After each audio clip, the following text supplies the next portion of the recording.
Libro 19. Comprende un lapso de 3 años y 6 meses. Capítulo 1. Cayo César es asesinado, víctima de la conspiración de Casio Cerea. Cayo demostró su locura no solamente persiguiendo a los judíos de Jerusalén y las regiones vecinas, sino también desplegando su crueldad en todos los mares y tierras, a lo largo y a lo ancho del Imperio Romano, llenándolos de innumerables calamidades, sin igual en la historia. Fue principalmente en Roma donde sembró el terror con sus actos, pues no tuvo mayor respeto por ella que por las demás ciudades. Despojó y maltrató a sus habitantes, especialmente a los senadores y patricios y a aquellos que eran ilustres por sus antepasados. En particular persiguió a los caballeros, los cuales por su dignidad y poder financiero eran considerados por los ciudadanos iguales a los senadores, pues era con ellos con quienes se formaba el Senado.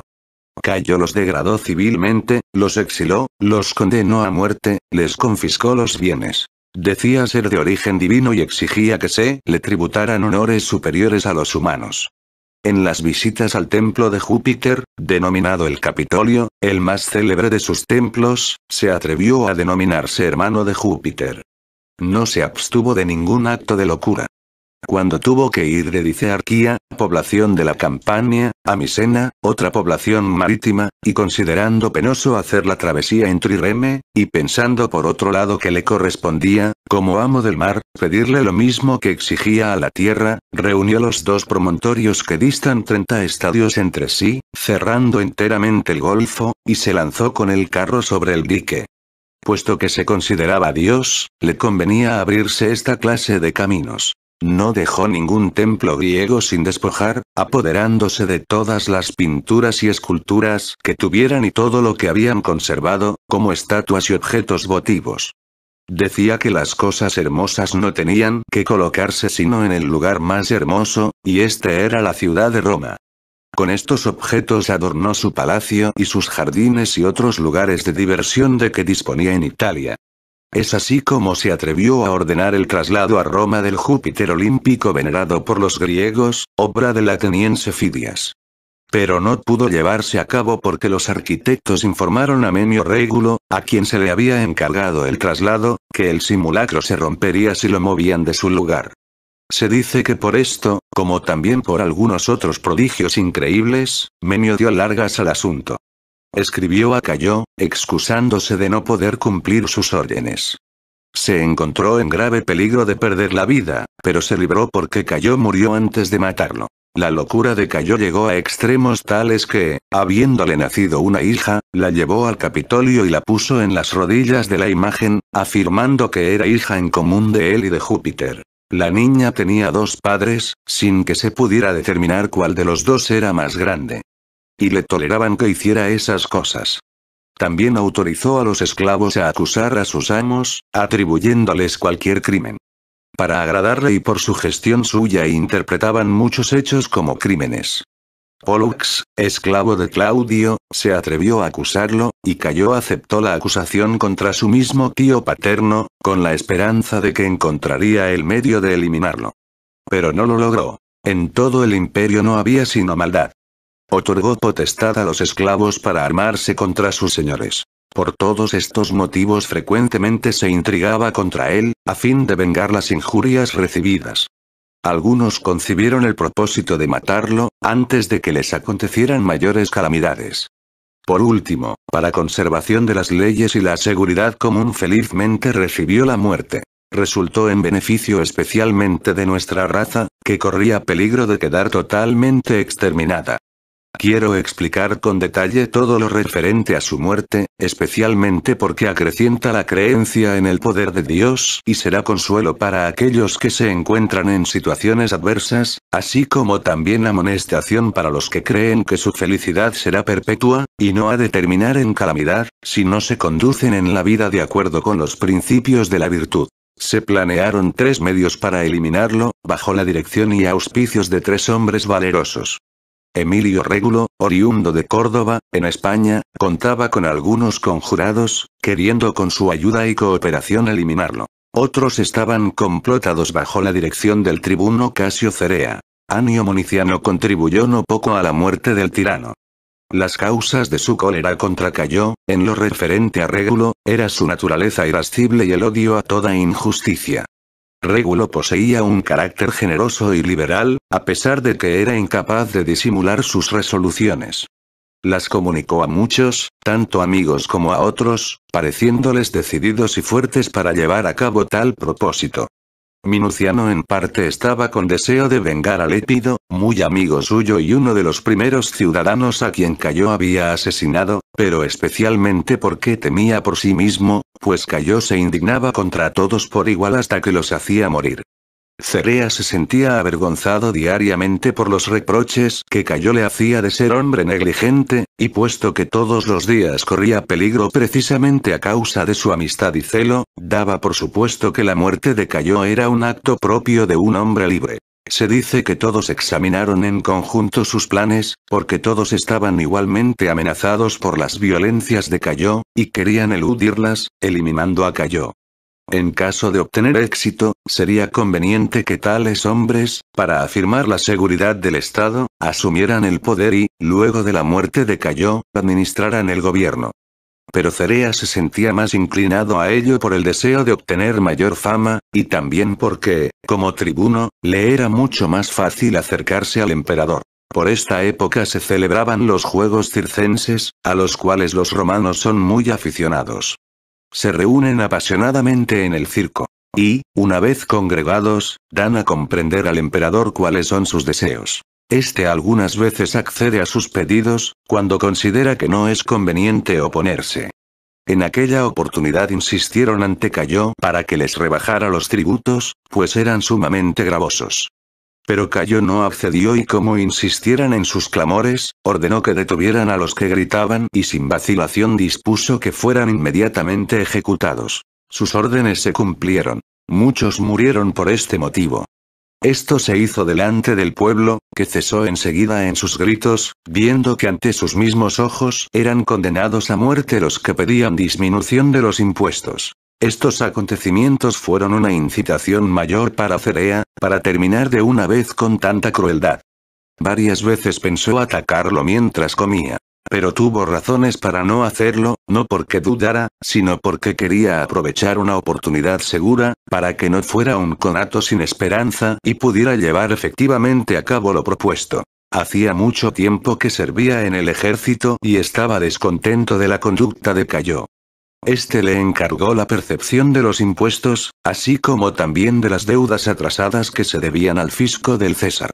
Se demoró en la percepción de estas cargas, porque habían sido duplicadas, y atendiendo más bien a su carácter que a las órdenes de Cayo, se compadecía de la situación de aquellos a quienes tenía que exigírselas. El César se indignó con él, acusándolo de malicia en la percepción de los impuestos. Lo insultaba de mil maneras. Especialmente cuando le daba la palabra de orden el día en que estaba de servicio. Escogía un nombre deshonroso y femenino. Lo humillaba de este modo, aunque él mismo participaba en la celebración de ciertos ritos que había instituido. Se vestía con ropas femeninas y se colocaba en la cabeza trenzas de cabello para simular aspecto femenino. Sin embargo, se atrevía a injuriar a Cerea atribuyéndole estas prácticas. Cerea, cuando recibía la palabra de orden, se llenaba de cólera. Pero se irritaba todavía más cuando la transmitía a los demás, pues sabía que entonces se convertía en motivo de risa. De modo que los demás tribunos se divertían a su costa, pues todas las veces que iba a pedir al emperador la palabra de orden, predecían que traería como de costumbre un motivo de regocijo. Estos hechos lo hicieron bastante audaz para unirse con los conjurados, pues no cedía ciegamente a la ira. Había un senador, de nombre Pompedio, que había recorrido casi todos los honores. Era epicúreo y, por lo tanto, no gustaba de los negocios públicos, sino de la vida tranquila. Fue acusado por Timidio, su enemigo, de haber pronunciado palabras insultantes contra Cayo. Citó como testigo a Quintilia, mujer de teatro, que, a causa de su belleza, tenía muchos amantes, entre los cuales estaba también Pompedio.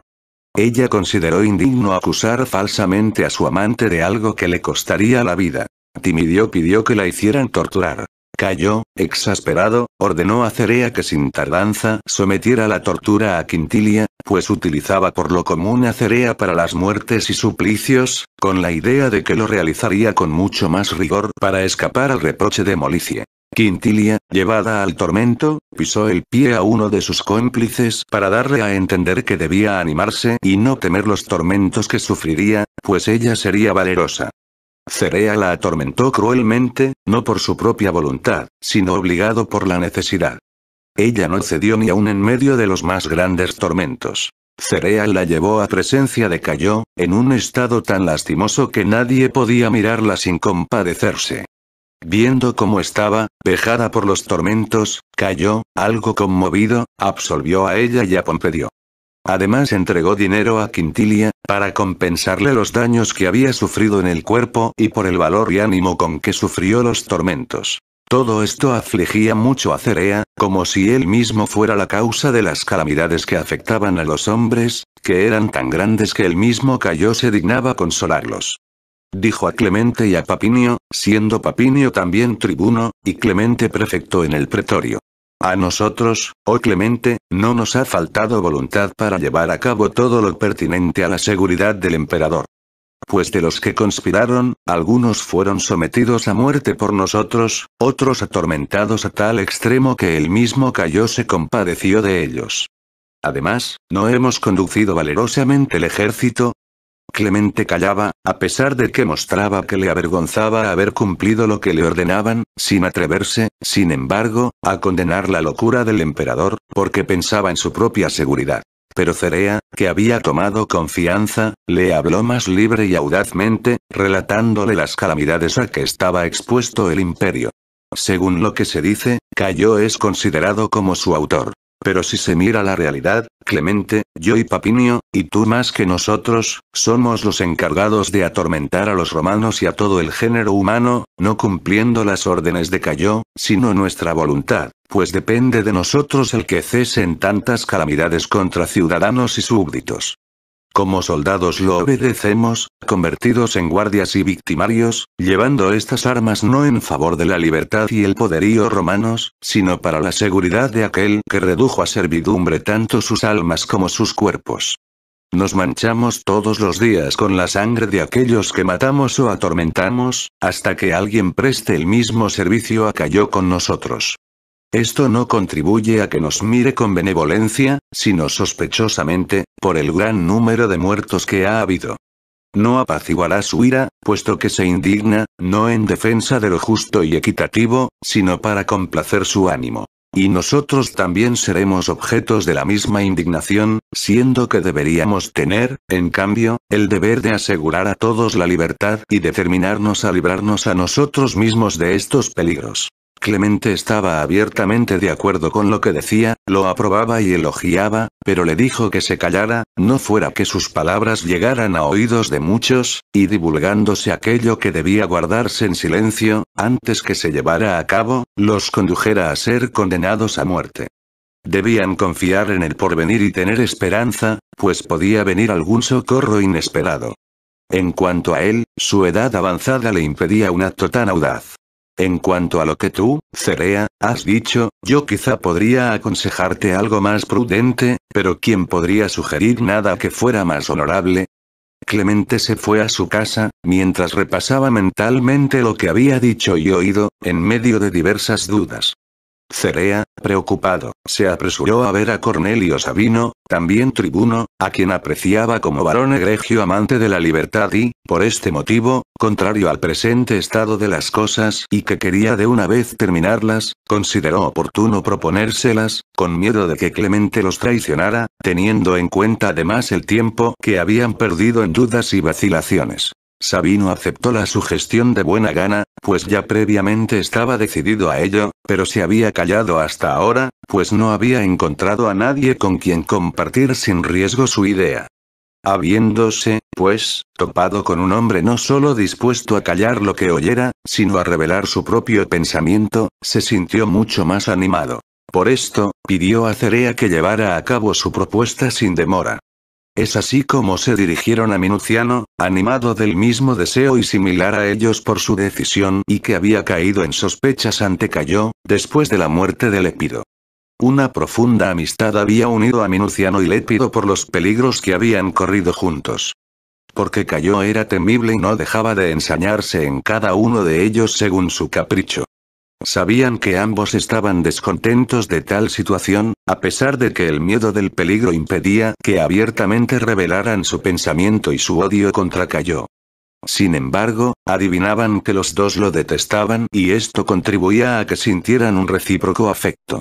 Se encontraron, pues, con Minuciano, a quien saludaron con demostraciones de aprecio, pues ya en encuentros precedentes habían adoptado la costumbre de rendirle homenaje, tanto por la superioridad de su rango, pues era el más noble de todos los ciudadanos, como por los elogios que merecían sus cualidades, especialmente su elocuencia. Minuciano, hablando el primero, preguntó a Cerea qué palabra de orden había recibido.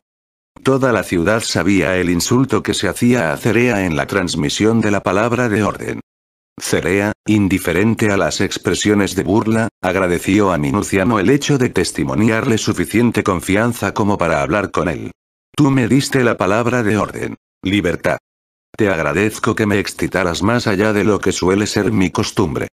No necesito muchas palabras para elevar y reforzar el ánimo, si es que son de tu gusto las cosas que son del mío y si somos de la misma opinión. Ciñó una sola espada, pero basta para los dos. Emprendamos la acción. Me pongo bajo tu dirección y mando, si es que te place. O me adelantaré confiado en tu ayuda, esperanzado en tu auxilio. No necesitan del hierro aquellos que poseen un ánimo valeroso que hace eficaz al mismo hierro. Me basto para emprender esta tarea, sin el menor miedo por lo que pueda acontecerme. No tengo tiempo para pensar en los peligros, cuando lamento la situación de la patria, que ha descendido desde la mayor libertad a la servidumbre, estando sin fuerza y autoridad las leyes y todos amenazados por Cayo. Ojalá merezca fe en lo que te digo, puesto que soy de la misma opinión que tú en este particular. Minuciano, conmovido por la vehemencia de sus palabras, lo abrazó, y elogiándolo y estimulándolo le infundió nuevos ánimos y lo despidió con los mayores deseos. Dicen algunos que Minuciano fue todavía más expresivo.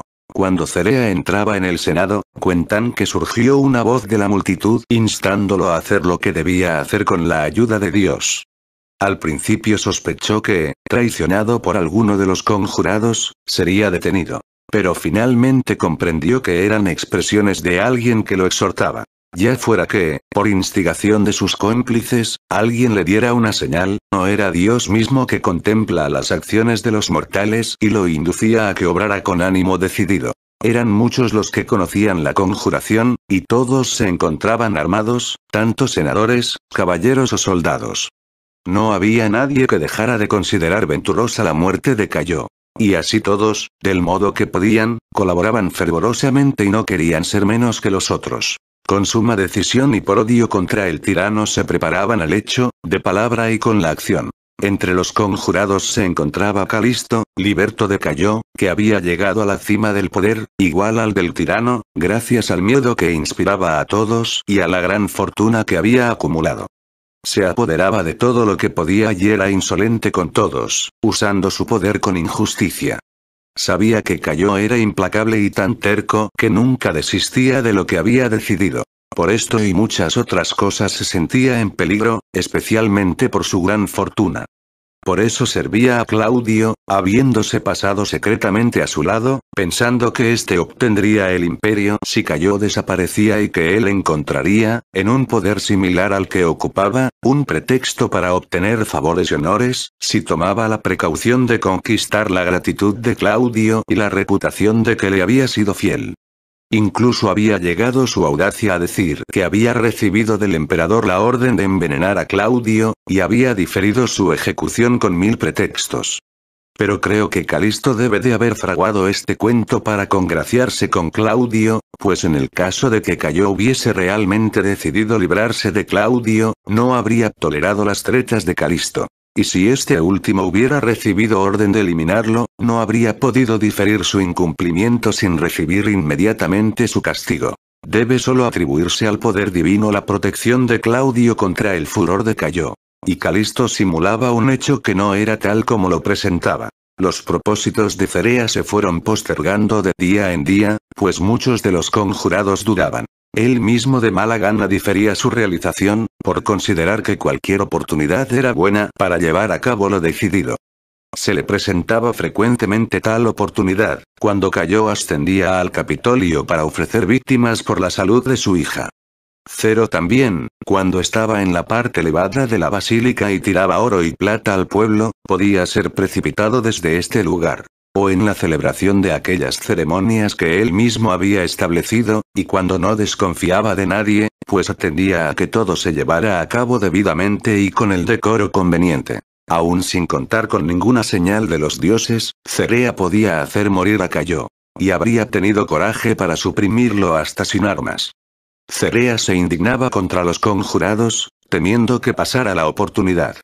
Los otros sabían que tenían razón y que lo surgía en su propio interés. Pero pedían que se demorara, no fuera que si no salía bien, toda la ciudad quedara conturbada, que se persiguiera a los cómplices y que luego fuera inútil todo su valor porque Cayo tomaría mayores precauciones contra ellos.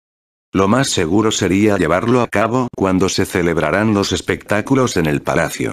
Se cumplían en honor del César que había sido el primero en atribuirse el poder del pueblo. Se elevaba a poca distancia delante del palacio una tribuna desde la cual los patricios, sus mujeres y sus hijos y aún el mismo emperador contemplaban el espectáculo.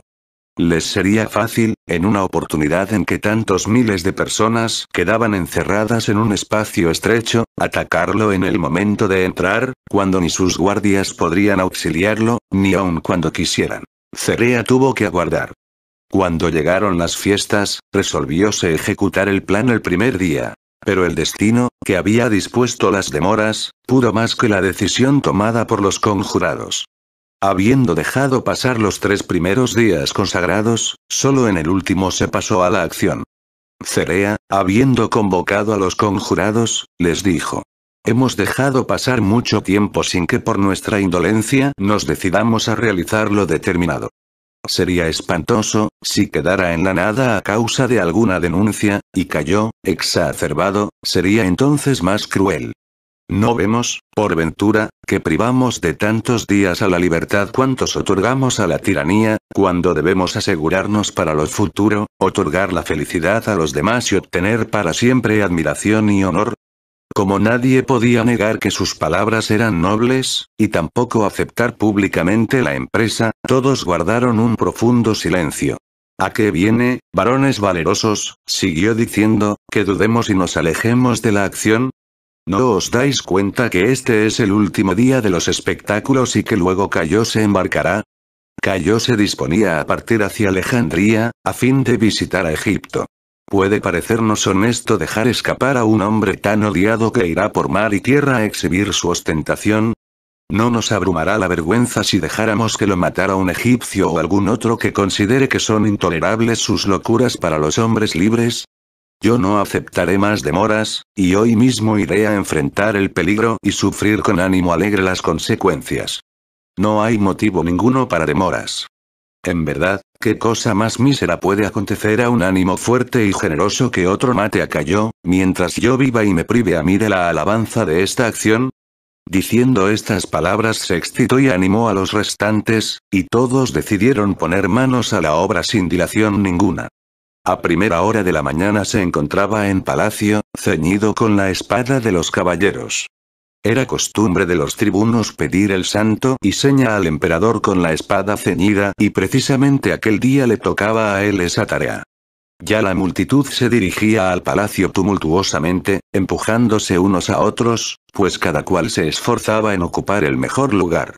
Cayo contemplaba voluptuosamente el espectáculo.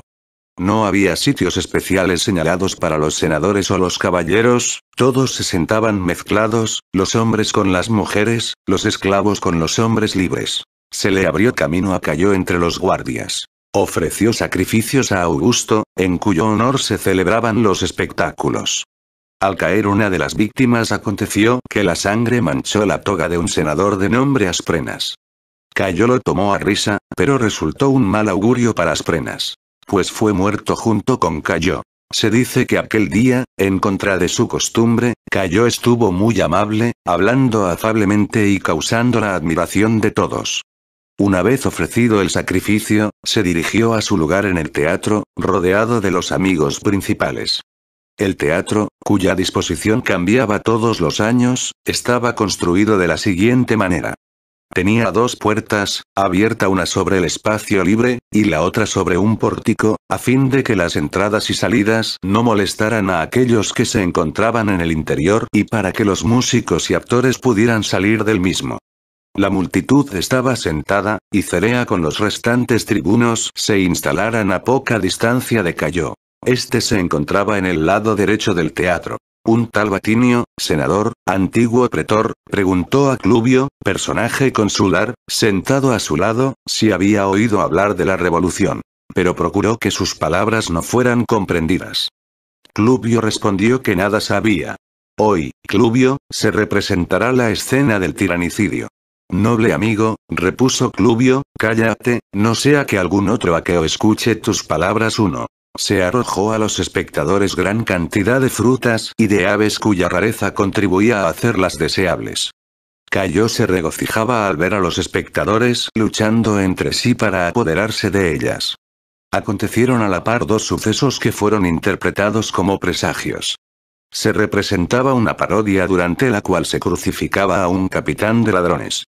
Por otro lado representaban el drama de Cinyras en el cual este rey se suicida, así como también su hija Mira. De modo que había gran cantidad de sangre artificial esparcida tanto alrededor del crucificado como de Cinyras. Se sabe también que fue el mismo día en el que Pausanias, amigo de Filipo hijo de Aminita, rey de Macedonia, mató a este cuando penetraba en el teatro. Mientras Cayo dudaba si permanecería hasta el final del espectáculo, por ser el último día, o si iría a bañarse y comer y regresaría, como acostumbraba, Minuciano, sentado más arriba de Cayo, temeroso de que también en esta oportunidad se dejara de cumplir lo decidido, se levantó, cuando vio salir a Cerea, para ir a alentarlo. Cayo, tomándolo por la toga, le dijo amigablemente: ¿A dónde te diriges, buen hombre? Volvió a sentarse, aparentemente por respeto al César, pero sobre todo por el miedo que lo dominaba. Sin embargo, poco después se levantó de nuevo, sin que Cayo le impidiera esta vez la salida, creyendo que se trataba de satisfacer una necesidad. Asprenas, que también formaba parte del complot, invitó a Cayo a salir, como acostumbraba, para lavarse y comer y regresar después, pues quería que se cumpliera lo que habían decidido. Cerea y sus compañeros se habían ubicado en sus correspondientes lugares, donde debían permanecer para secundar la acción de sus amigos. Aguantaban impacientes la demora, pues era casi la 9ª hora del día. Cerea tenía el propósito, al ver que Cayo tardaba, de ir a atacarlo en su sitio. Pero comprendió que no podría llevarlo a cabo sin la muerte de muchos caballeros y senadores. A pesar de ello, estaba decidido a hacerlo, si con esas muertes se conseguían la libertad y la seguridad de todos. Ya estaba por dirigirse hacia la entrada del teatro, cuando un pequeño tumulto indicó que Cayo se había levantado.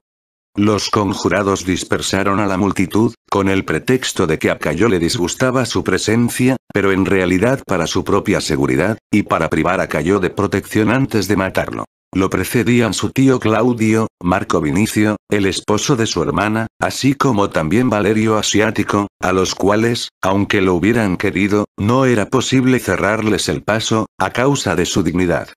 Venía después Cayo con Paulo Aruntio. Cuando estuvo dentro del palacio se apartó del camino directo, donde se encontraban los criados que debían servirle, y por donde lo habían precedido Claudio y los demás. Siguió por un corredor desierto y oscuro para ir a los baños, así como también para ver unos esclavos llegados de Asia, enviados unos para cantar en los misterios que se celebraban, y otros para ejecutar danzas pírricas en el teatro. Cerea le salió al encuentro y le pidió el santo y seña. Le dio como consigna algo oprobioso y ridículo. Entonces Cerea lo insultó y, sacando su espada, le infirió una herida grave, aunque no mortal. Algunos dicen que Cerea lo hizo a propósito para no matarlo de golpe y atormentarlo con golpes repetidos. Sin embargo, no parece creíble esta opinión, pues el temor que acompaña esta clase de hechos no permite tales razonamientos. Si esta hubiera sido la intención de Cerea, yo lo consideraría como el más estúpido de los hombres, por querer hacer concesiones a su cólera en lugar de ponerse a salvo él y los demás conjurados. Especialmente cuando había diversas maneras para ayudar a Cayo, si no lo hicieran expirar inmediatamente. Cerea habría logrado, más que castigar a Cayo, perjudicarse él mismo y los demás conjurados, y pudiendo realizar la acción y huir sin exponerse a la ira de los que vengarían al emperador, habría conseguido, sin conocer el resultado, perderse a sí mismo y desbaratar una ocasión favorable. Pero que cada uno juzgue a su arbitrio en este asunto. Atormentado por el dolor de la herida, pues la espada le había penetrado entre el brazo y el cuello y fue detenida por la clavícula, Cayo no dio ningún grito ni llamó a ninguno de sus amigos, ya sea porque no se fiara de nadie o por no haber pensado en ello. Gimiendo por el excesivo dolor, escapó hacia adelante para huir. Cornelio Sabino lo encontró, cuando creía que ya estaba muerto, y lo hizo caer de rodillas.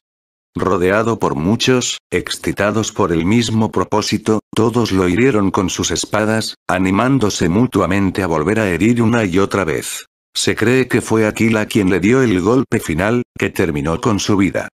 Sin embargo, es a Cerea a quien hay que adjudicarle el hecho. Muchos participaron de la conjura, pero él fue el primero en imaginarla y, con prioridad a los demás, decidió cómo debía realizarse. Y fue el primero en comunicar su intención a los otros. Cuando los demás estuvieron de acuerdo en su propuesta para matar a Cayo, reunió a los confabulados y dispuso todo con gran sagacidad. Cuando llegó el momento de demostrar decisión y acción, como había sido el primero en incitar a los otros con la palabra para llevar a cabo algo sumamente difícil, así también fue el primero en lanzarse a iniciar la muerte de Cayo, a quien entregó en manos de los demás, medio muerto, para que fácilmente lo ultimaran. De tal modo que lo que hicieron los demás, se debe atribuir a los consejos, al coraje y a la fortaleza de Cerea. Cayo yacía sin vida, lleno de heridas. Cerea y sus compañeros, después de matar al César, se dieron cuenta que no podrían volver sin peligro por el mismo camino. Estaban asustados de su acto, pues se veían amenazados por haber dado muerte a un emperador reverenciado y querido por un populacho insensato. Muy pronto los soldados irían a buscarlos, para derramar su sangre.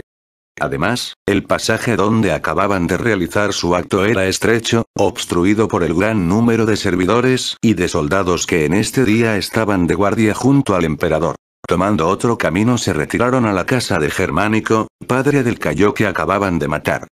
Esta casa estaba junto al palacio, con el cual formaba una unidad, aunque los edificios construidos por cada uno de los emperadores tuvieran un nombre particular, según quien los hubiera hecho construir o los que hubieran sido los primeros en habitar parte del mismo.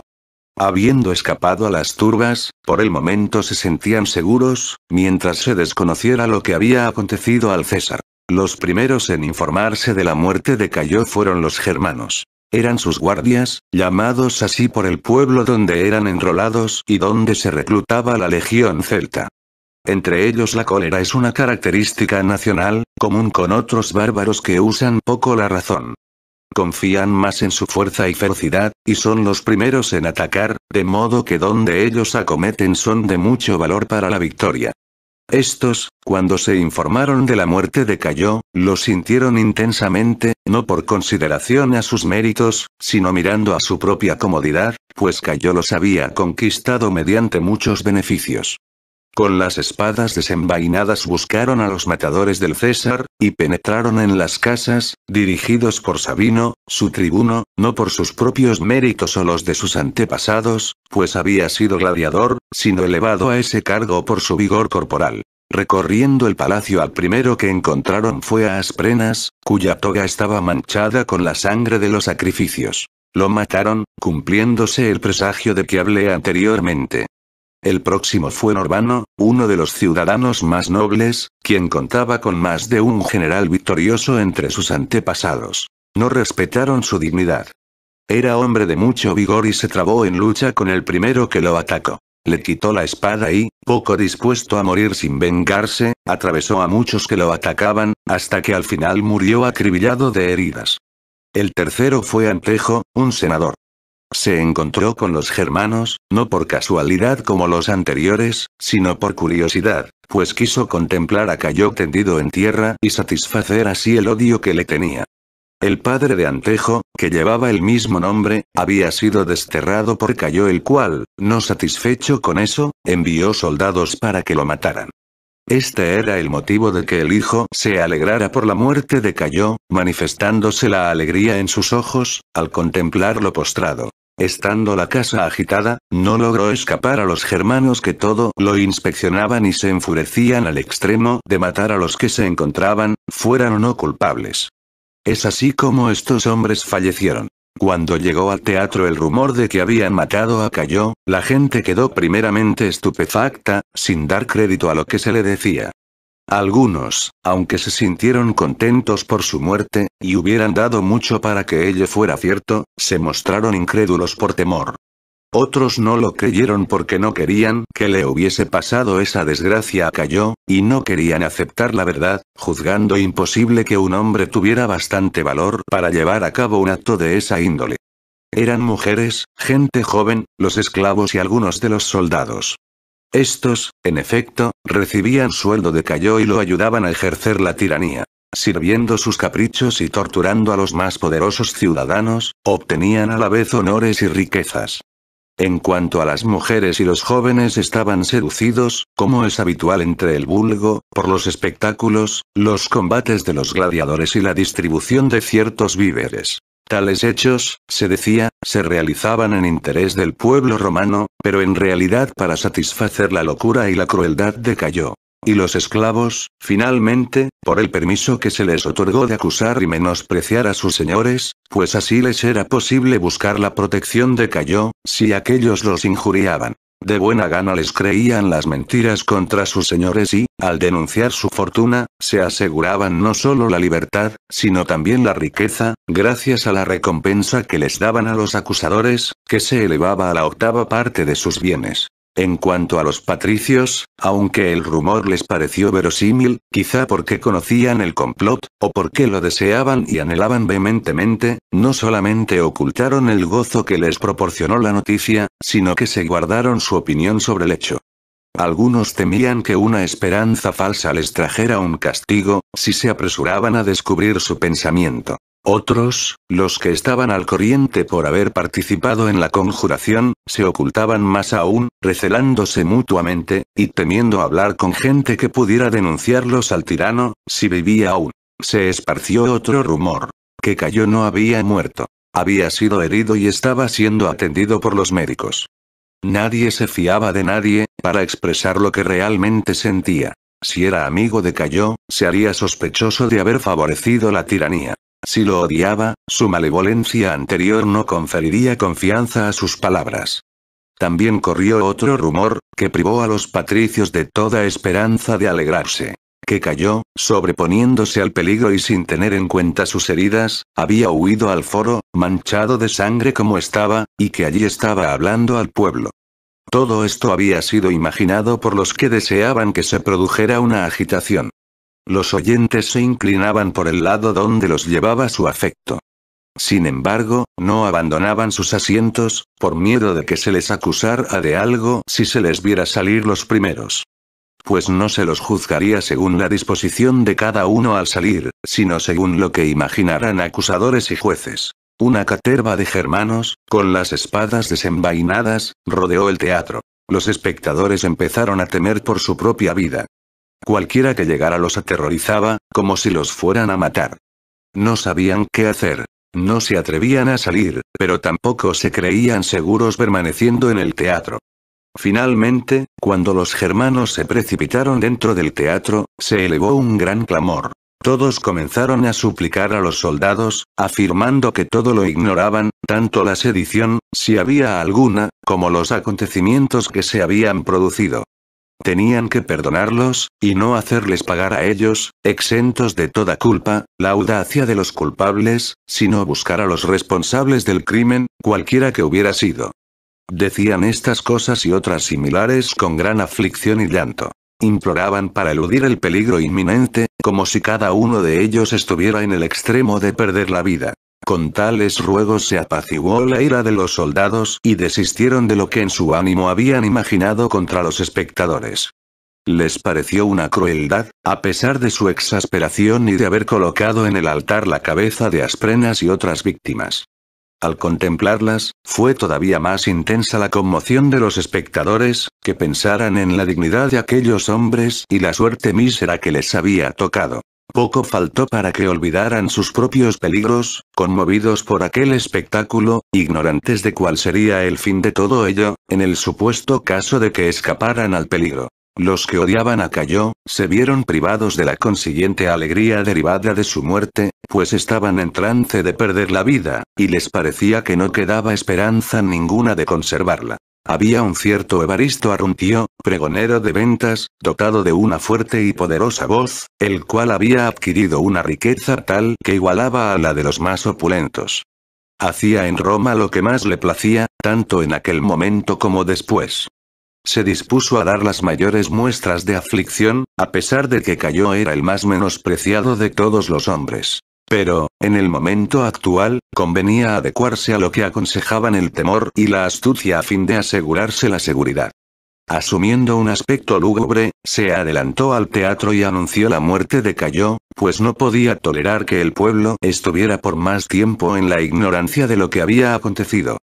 Luego, en compañía de los tribunos, recorrió el teatro interpelando a los germanos, ordenándoles que depusieran las armas y anunciándoles la muerte de Cayo. Con esto se salvaron los que estaban en el teatro y todos los que en alguna forma estaban cerca de los germanos.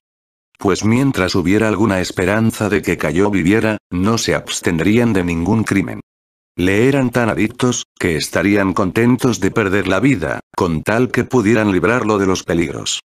Cuando tuvieron la certeza de su muerte, se enfrió el fervor con que querían vengarlo, tanto porque de nada les iba a servir manifestar su presteza en servirlo, pues estaba muerto el que debía gratificarla, como por temor de que el Senado los acusara de los abusos cometidos, en caso de que asumiera la administración del poder. O hiciera lo mismo el emperador que sucedería a Cayo. Es así como los germanos cesaron en su cólera, aunque de mala gana, a causa de la muerte de Cayo. Inquieto por la suerte de Minuciano, temeroso de que hubiese perecido por el furor de los germanos, Cerea pidió a los soldados, uno por uno, que cuidaran de su seguridad, y él, por su propia cuenta, hizo averiguaciones para saber si había perecido. Clemente, cuando le llevaron a Minuciano, lo dejó libre, pues con muchos otros senadores reconocía la justicia del acto y la virtud de aquellos que lo habían concebido y no tuvieron miedo de ponerlo en ejecución. Dijo que los tiranos disfrutan poco tiempo de su gozo de hacer el mal, y nunca tienen un fin feliz puesto que las personas virtuosas los odian. Terminan por sufrir un fin similar al de Cayo. El mismo Cayo, antes de que se realizara la conspiración, había conspirado contra sí mismo. Por las injusticias que lo hacían intolerable y por su menosprecio de las leyes, indujo a sus más íntimos a que se convirtieran en sus enemigos. Si en el momento presente ellos asesinaron a Cayo, en realidad fue él mismo quien se causó la muerte. Entonces los espectadores pudieron salir del teatro, haciéndolo con la mayor rapidez y tumultuosamente. El que permitió que pudieran evadirse fue el médico Alción. Sorprendido en el momento en que estaba curando a algunos heridos, envió a los que lo rodeaban con el pretexto de buscar lo necesario para las curaciones. Pero en realidad para que escaparan de los peligros que los amenazaban. Durante este tiempo se reunió el Senado, así como el pueblo que se congregó en el foro, donde se acostumbran a realizar los comicios, con el objeto de buscar a los matadores del César. El pueblo los buscaba ardorosamente, el Senado para salvar las apariencias. Estaba presente Valerio el Asiático, personaje consular. Este se adelantó en medio de los que tumultuosamente preguntaban con indignación quiénes eran los matadores del César. «Ojalá hubiese sido yo», exclamó. Los cónsules promulgaron un decreto de acusación contra Cayo. Ordenaron al pueblo presente y a los soldados que se retiraran. Al pueblo le prometieron una rebaja en los impuestos, y a los soldados grandes premios, si conservaban el orden habitual sin dejarse llevar por la violencia. Tenían miedo de que, en su exasperación, la ciudad quedara expuesta a una catástrofe si se entregaban al robo y al despojo de los templos. Ya se había reunido un gran número de senadores, especialmente aquellos que habían complotado en la muerte de César, enardecidos y audaces, puesto que el poder ahora quedaba en sus manos. Capítulo 2. Los soldados obligan a Claudio, tío de Cayo, a asumir el poder. Lucha entre el Senado, el pueblo, Claudio y sus soldados. Tal era la situación, cuando súbitamente Claudio fue arrebatado de su casa. Los soldados se habían reunido y discurrían sobre lo que debían hacer. Decidieron que no convenía que el pueblo se considerara suficiente para hacer frente a tantos problemas y además no podían permitir que el gobierno quedara entre ellos.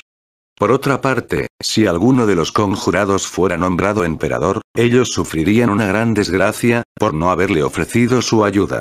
Pensaron que lo mejor, puesto que todavía no se había decidido nada, sería nombrar a Claudio, tío del difunto y que merecía ser preferido por su dignidad a cualquiera de los que se encontraban en el Senado, tanto por la nobleza de su nacimiento como por los estudios realizados.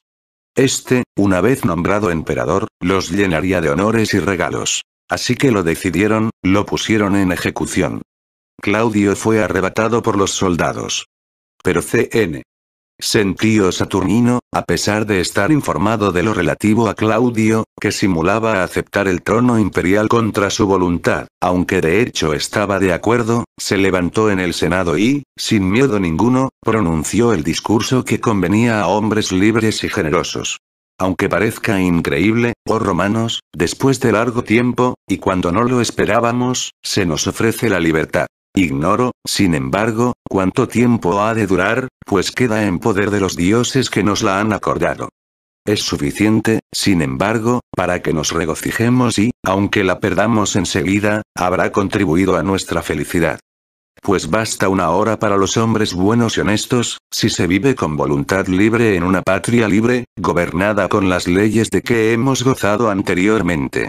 Nada diré sobre la libertad de los tiempos pasados, por haberse perdido antes de que yo naciera. Pero disfruto de la presente con ansia insaciable y consideraré muy felices a aquellos que han nacido y son educados en las actuales circunstancias. Después de los dioses hay que agradecer a aquellos que han convertido en realidad lo que estamos disfrutando en el momento actual. Ojalá permanezca segura e incólume para siempre. Pero este día será suficiente para nosotros, jóvenes o ancianos. Los ancianos reciben una eternidad, si mueren aprovechando los bienes que nos otorga este día. En cuanto a los jóvenes, es un aprendizaje de la virtud que ha sido el bien de aquellos de quienes descendemos. Por lo tanto, en el momento actual, lo primero y más noble debe ser vivir de acuerdo con la virtud, que es la única que engendra y conserva la libertad para los hombres. He sabido lo que se hizo antiguamente y experimentado suficientemente lo que ha acontecido en mi tiempo, el gran número de males que ocasiona la tiranía, oponiéndose a toda virtud, privando de la libertad a los magnánimos, induciendo a los hombres a la adulación y al miedo, pues no gobierna de acuerdo con la prudencia de las leyes, sino según su arbitrio. Desde el momento en que Julio César se propuso privar al pueblo del poder, sin tener en cuenta las leyes, perturbó la república. Considerándose superior al derecho, deseando servir a sus apetencias, no hubo mal ninguno de que se viera libre la ciudad, emulándolo todos los que lo sucedieron en privar a la ciudad de los hombres fuertes y generosos. Creían que atendían a su seguridad, si se servían de hombres malévolos y perniciosos y, en cuanto a los que se distinguían por su virtud, no solo les deprimían el espíritu, sino que generalmente los enviaban al destierro. Aunque todos exhibieron una dureza insoportable en su gobierno, sin embargo Cayo, ahora difunto, cometió crímenes mayores que todos los otros, no solo contra sus ciudadanos, sino también por igual contra los parientes y amigos, dando lugar a una indignación indomable, sembrando males entre todos indistintamente e imponiendo penas injustas, llevado por una cruel ira contra los dioses y contra los hombres. Pues las tiranías no se contentan con buscar su placer, aunque vaya unido con la injuria, ni con ultrajar a las esposas y apoderarse de las fortunas, sino que se proponen conturbar a las familias de sus enemigos. Para los tiranos todos los libres son enemigos. Están en la imposibilidad de conquistarse su benevolencia, incluso la de aquellos que los sufren pacientemente. Efectivamente, los tiranos conocen bien las calamidades que han infligido a ciertas personas. Y aunque éstas desprecien magnánimamente lo que se ha hecho con ellas, los mismos tiranos no pueden ocultarse lo que han hecho. Por eso piensan que solo tendrán seguridad con relación a los sospechosos, si logran eliminarlos. Libres de estos males y sometidos solamente los unos a los otros, cada cual debe pensar lo que más toca al bien común, la clase de gobierno más conveniente para el Estado y para la concordia general y la seguridad futura y adecuada a la gloria de una ciudad bien constituida. O dad vuestra opinión, si alguna propuesta presente no es de vuestro agrado. Esto lo podéis hacer sin peligro alguno, pues no hay señor ninguno por encima de vosotros que pueda dañaros impunemente y eliminar a aquel que no fuera de su misma opinión. Nada ha nutrido mejor la tiranía que la negligencia y la ausencia de toda oposición. Pues disminuidos por las seducciones de la paz y habiendo aprendido a vivir como esclavos, todos nos damos cuenta que sufrimos males insoportables y contemplamos calamidades a nuestro alrededor. Es así como, temerosos de morir gloriosamente, esperamos un fin vergonzoso. En primer lugar, debemos tributar a los matadores del tirano los mayores honores, especialmente a Cerea Casio. Este es un hombre que los dioses nos han otorgado para que, mediante su sagacidad y acción, conquistemos la libertad. No debemos olvidarlo, sino recordarlo como a un hombre que decidió luchar contra la tiranía antes que todos. Fue el primero en exponerse a los peligros. Ahora, recuperada la libertad, hemos de tributarle honores y demostrar así nuestra primera expresión de independencia. Es una hermosísima acción y adecuada a hombres libres, expresar gratitud a los benefactores. Él ha sido para nosotros muy distinto de Casio y Bruto, los matadores de Julio César, pues los últimos sembraron semillas de discordias y guerra civil. Él, en cambio, muerto el tirano, libró a la ciudad de los males que ocasionaba su presencia. Así habló Sentío, a quien escucharon con profunda atención el Senado y los caballeros que se encontraban presentes. Entonces Trebelio Máximo se levantó y sacó a Sentío de un dedo un anillo que tenía engarzada una piedra con la imagen de Cayo. En su apresuramiento por exponer su opinión, se había olvidado de quitárselo. Inmediatamente rompió el anillo. La noche estaba muy adelantada. Cerea pidió la consigna. Le contestaron: libertad. Todos se sintieron asombrados, pareciéndoles increíble lo que estaba ocurriendo. Pues después de un siglo de la supresión de la República, volvía a los cónsules el poder de dar el santo y seña. Puesto que ellos, antes de que la ciudad fuera dominada por la potestad real, estaban encargados de los asuntos militares. Una vez que Cerea recibió la palabra de orden, la pasó a los soldados que estaban en el Senado. Se trataba de 4 cohortes, que consideraban la ausencia del emperador más honorable que la tiranía. Luego se retiraron con sus tribunos.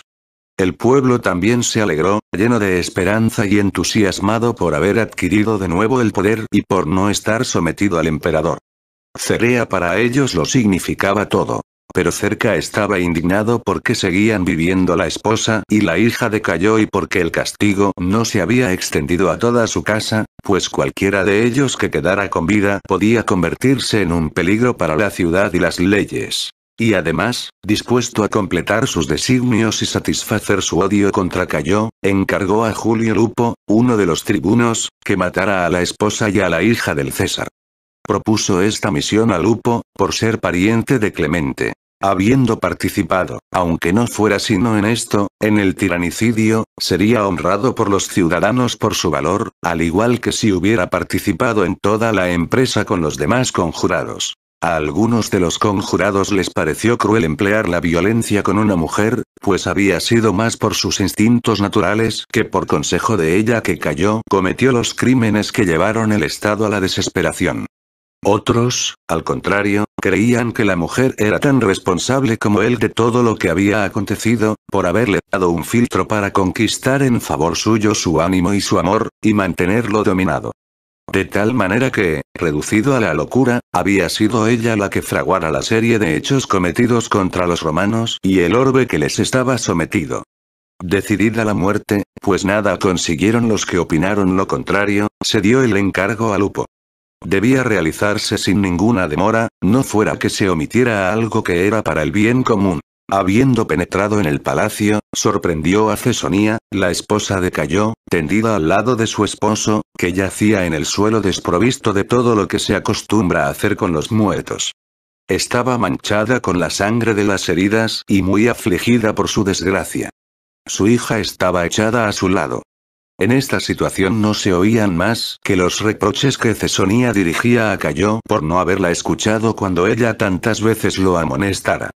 Estas expresiones, entonces, lo mismo que ahora, se prestan a una doble interpretación, según la disposición de ánimo de los que las oyen, quienes pueden darles el significado que más les plazca.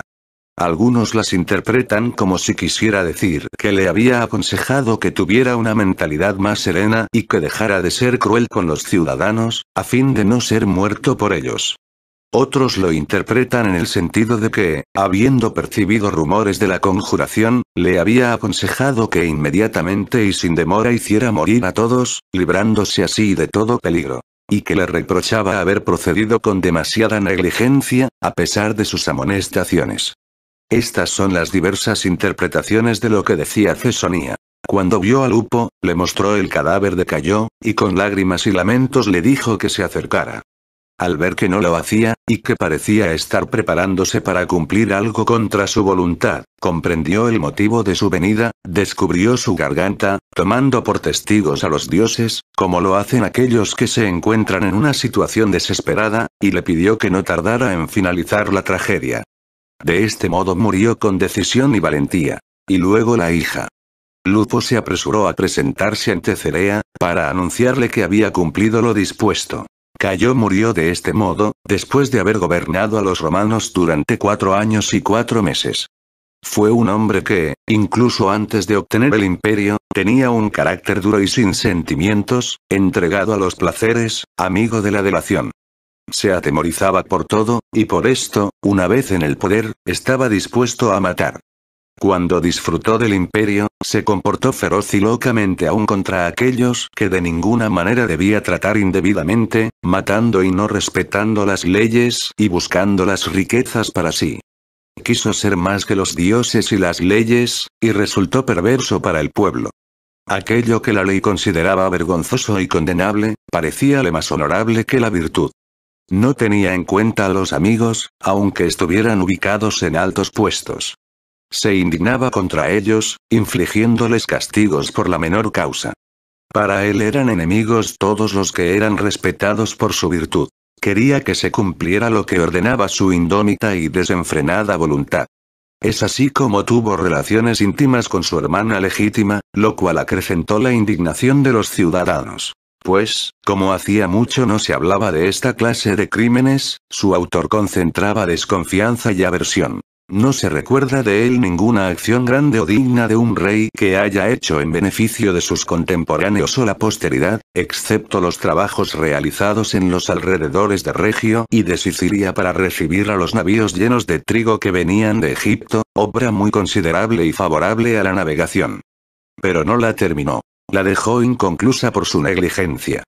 Se preocupó, en cambio, de cosas inútiles, de modo que mientras gastaba grandes cantidades en sus placeres, en aquello que significaba una mejora, dejaba de ser liberal y pródigo. Era muy buen orador, bien ejercitado tanto en el griego como en el latín. Captaba de inmediato lo que se decía, respondiendo adecuadamente a los discursos preparados diligentemente, de manera que parecía gozar del don de persuadir con mayor intensidad que otros, tanto por su ingenio como por su práctica. Se lo obligó a recibir mucha instrucción, por ser hijo del hermano de Tiberio, del cual fue sucesor, puesto que el mismo Tiberio sobresalía en el particular y Cayo rivalizaba con él para obtener las órdenes de César. Era el primero en Roma entre los de su edad.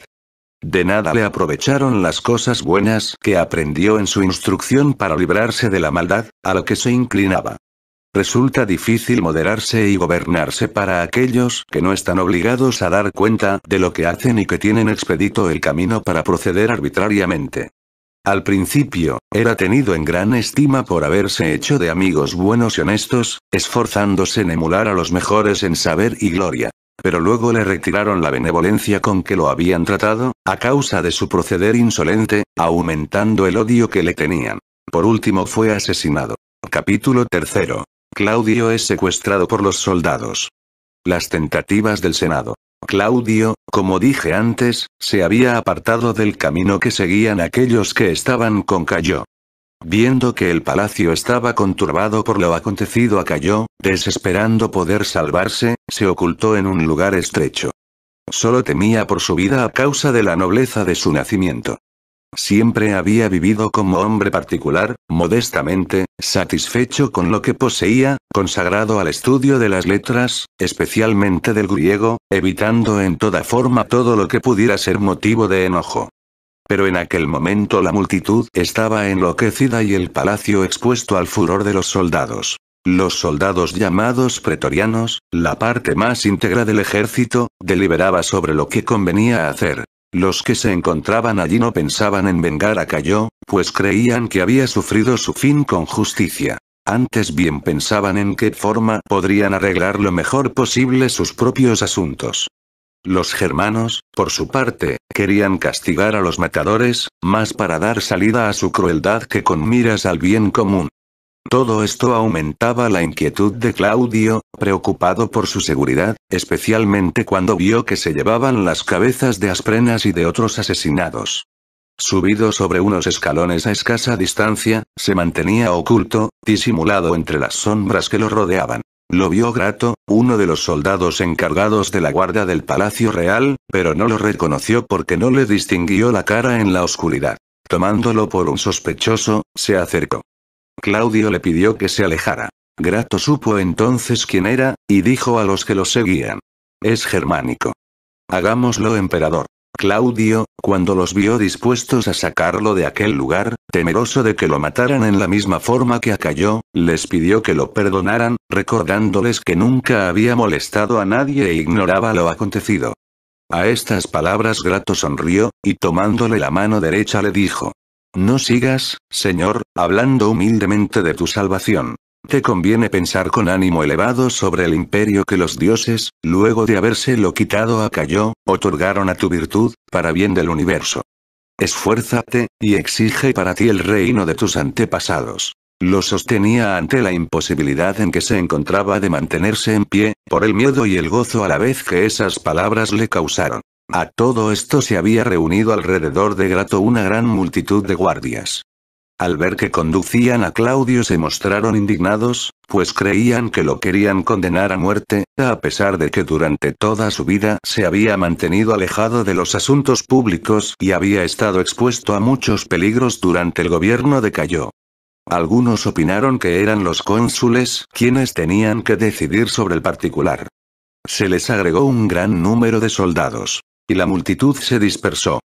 Claudio apenas podía caminar a causa de su debilidad física, pues los portadores de su litera habían huido al enterarse de su detención, suponiendo perdido a su señor.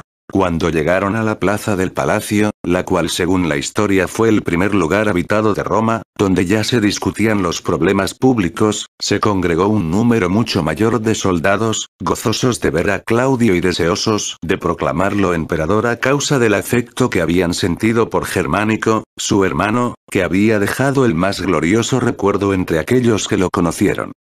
Pensaban también en la avidez de los que dominaban en el Senado, en todo lo que habían realizado mientras disponían del poder y en su incapacidad para gobernar. Consideraban, además, lo peligroso que sería para ellos que la totalidad del poder pasara a una sola persona, que no fuera Claudio, en tanto que éste, si recibiera el poder por su consentimiento y ayuda, y en recuerdo del beneficio recibido, les retribuiría el honor otorgado. Estas eran las ideas que cambiaban entre ellos y exponían a los que no dejaban de afluir continuamente, los que inmediatamente las apoyaban con entusiasmo. Se lo llevaron en alto, rodeado de gente amada, al campamento, a fin de que nadie pudiera oponérseles. Entretanto surgió una disensión entre el pueblo y el Senado. El Senado pedía que se le devolviera la preeminencia que tuviera anteriormente, deseando evitar la servidumbre sufrida por la insolencia de los tiranos. El pueblo se oponía, creyendo que el poder imperial era un freno para las ambiciones del Senado y una protección para el pueblo. Por este motivo se alegró por el rapto de Claudio, considerando que si él llegaba a ser emperador no habría peligro de que estallara una guerra civil análoga a la que sufrieron en los tiempos de Pompeyo. Cuando en el Senado se supo que los soldados se habían llevado a Claudio a su campamento, le enviaron hombres prestigiosos, para advertirle que no se sirviera de la violencia para conseguir el imperio, y obedeciera al Senado. Pues él estaba solo frente a ellos y debía dejar a la ley el cuidado de preocuparse por el bien público. Que recordara los males que habían infligido al Estado los tiranos anteriores y que él mismo había sufrido mientras gobernaba Cayo. Habiendo odiado la crueldad de la tiranía cuando otros la ejercían, ahora sería él quien hiciera tal injuria a la patria. Si se dejaba persuadir y perseveraba en su virtud y tranquilidad como antes, recibiría los honores que se otorgan a los ciudadanos libres. Se granjearía la estima general de hombres de bien, respetando la ley y aceptando ser jefe o súbdito. Pero si quería apartarse de lo que habían decidido, sin que le sirviera de ejemplo la muerte de Cayo, por su parte no se lo iban a permitir, pues tenían de su lado gran número de soldados y les sobraban armamentos y una multitud de esclavos dispuestos a ayudarlos. Pero sobre todo confiaban en que el destino y los dioses no ayudan sino a aquellos que luchan en favor de la rectitud y honestidad. Estos son los que luchan por la libertad de la patria. Los mensajeros, que eran Veranio y Broco, tribunos del pueblo, expresaron estas ideas y postrándose de rodillas, le rogaron que no fuera causa de guerra y disturbios en la ciudad. Pero cuando vieron que estaba rodeado de un gran número de soldados, contra los cuales no podrían medirse las fuerzas consulares, agregaron que, en el supuesto de que deseara el imperio, que lo recibiera de manos del Senado. Pues gobernaría con mejores auspicios y felicidad, si lo obtenía no por la violencia, sino por la voluntad de los que se lo dieran. Capítulo 4. El rey Agripa va al Senado como embajador de Claudio. Las tropas del Senado se pasan a Claudio. A Claudio le disgustó la arrogancia de esa embajada, pero, por el momento, de acuerdo con el consejo de los delegados, optó por la moderación. Ya se sentía seguro, en parte animado por la audacia de los soldados y también por el rey Agripa, quien le exhortaba a que no renunciara a un imperio que se le ofrecía sin que hubiera hecho nada para ello. Agripa se comportó con Cayo como debía comportarse un hombre honrado por él. Abrazó su cadáver, y luego de acostarlo en una cama y darle los cuidados que le fueron posibles, se dirigió a los guardias diciendo que Cayo vivía todavía, que sufría a causa de las heridas recibidas y que los médicos estaban con él. Al saber que los soldados habían raptado a Claudio, se apresuró a ir a su lado. Lo encontró preocupado y dispuesto a ceder al pedido del Senado. Y lo animó y lo exhortó a que retuviera el imperio. Después de estas exhortaciones se retiró. Cuando el Senado lo mandó llamar, se perfumó la cabeza como si saliera de un banquete, se presentó y pidió a los senadores noticias de Claudio. Le dijeron cómo se encontraba la situación y, a su vez, le pidieron su opinión. Agripa declaró que estaba presto a morir por el honor del Senado, pero los invitó a que tuvieran en cuenta sus intereses. Para poder apoderarse del gobierno necesitaban armas y soldados que los defendieran, si no querían fracasar por falta de apoyo. Pero el Senado respondió que disponía de armas y dinero en abundancia, y que no solo en el momento actual disponía de ejército, sino que formaría uno nuevo dejando en libertad a los esclavos. A esto Agripa dijo: Ojalá, oh senadores, los asuntos resulten tal como los habéis imaginado. Pero debo hablaros claramente, pues lo que voy a decir es para vuestra seguridad. Tenéis que saber que los soldados que están de parte de Claudio por largo tiempo se han ejercitado en las armas. En cuanto a los nuestros, serían una turba de esclavos, a quienes inesperadamente se les ha otorgado la libertad. Y llevaríamos a la guerra contra hombres expertos y bien instruidos en las armas a los que no saben ni ceñirse la espada. Por esto soy de opinión de que se envíe una comisión a Claudio para que lo persuada a que renuncie al imperio. Yo mismo me ofrezco a cumplir esta misión. Hablóles en esta forma. Ellos estuvieron de acuerdo y fue enviado con otros a ver a Claudio. Agripa habló a solas con Claudio, exponiéndole la indecisión del Senado y le sugirió que diera una respuesta muy imperial, conforme con su dignidad y poder. Claudio les contestó que no se admiraba de la oposición del Senado al imperio, pues anteriormente había sufrido a causa de la crueldad de aquellos que gozaron tan alta dignidad. pero que ahora disfrutarían de una moderación propia de tiempos mejores, estando él al frente del gobierno, pues en realidad gobernaría solo de nombre, pues compartiría el mando con ellos. Les pidió que no desconfiaran, pues había sufrido a la par de ellos numerosos y diversos peligros.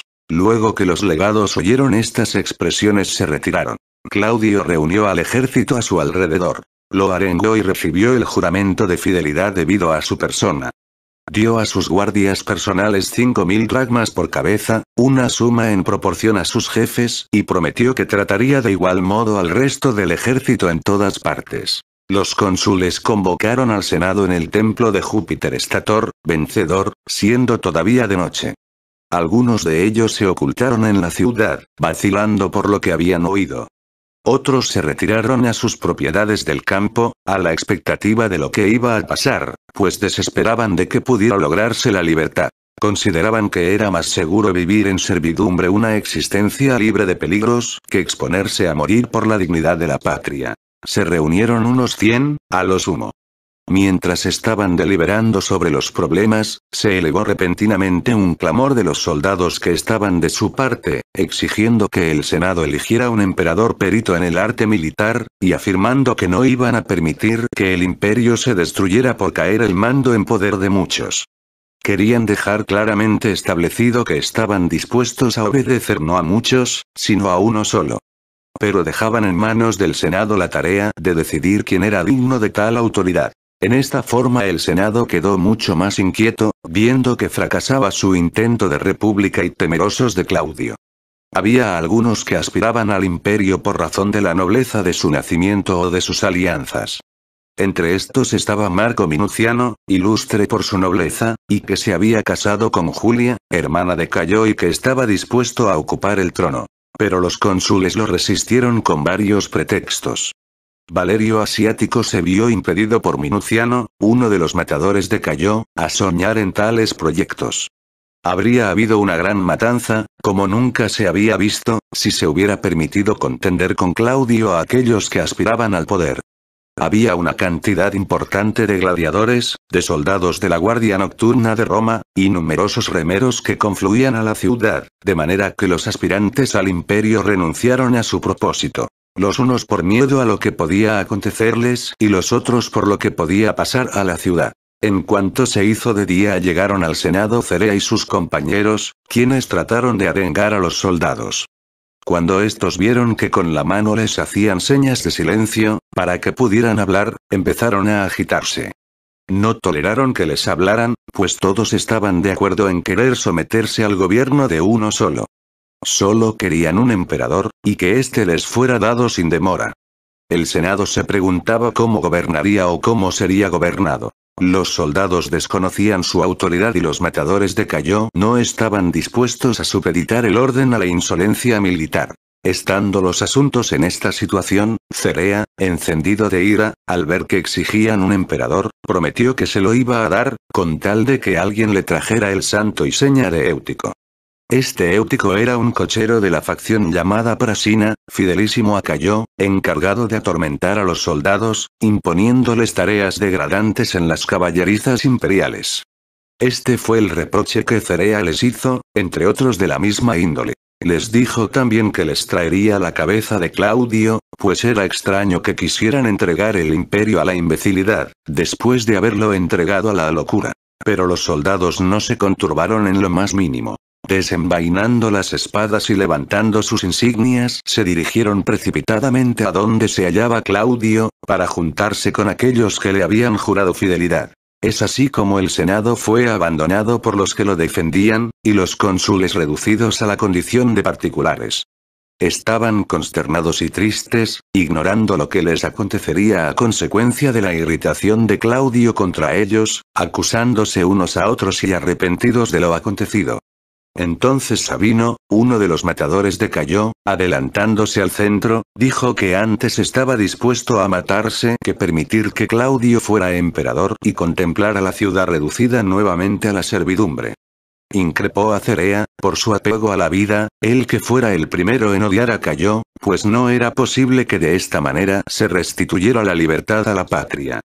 Cerca respondió que no vacilaría en morir, pero que antes quería saber cuáles eran las disposiciones de Claudio. Tal era la situación de este lado.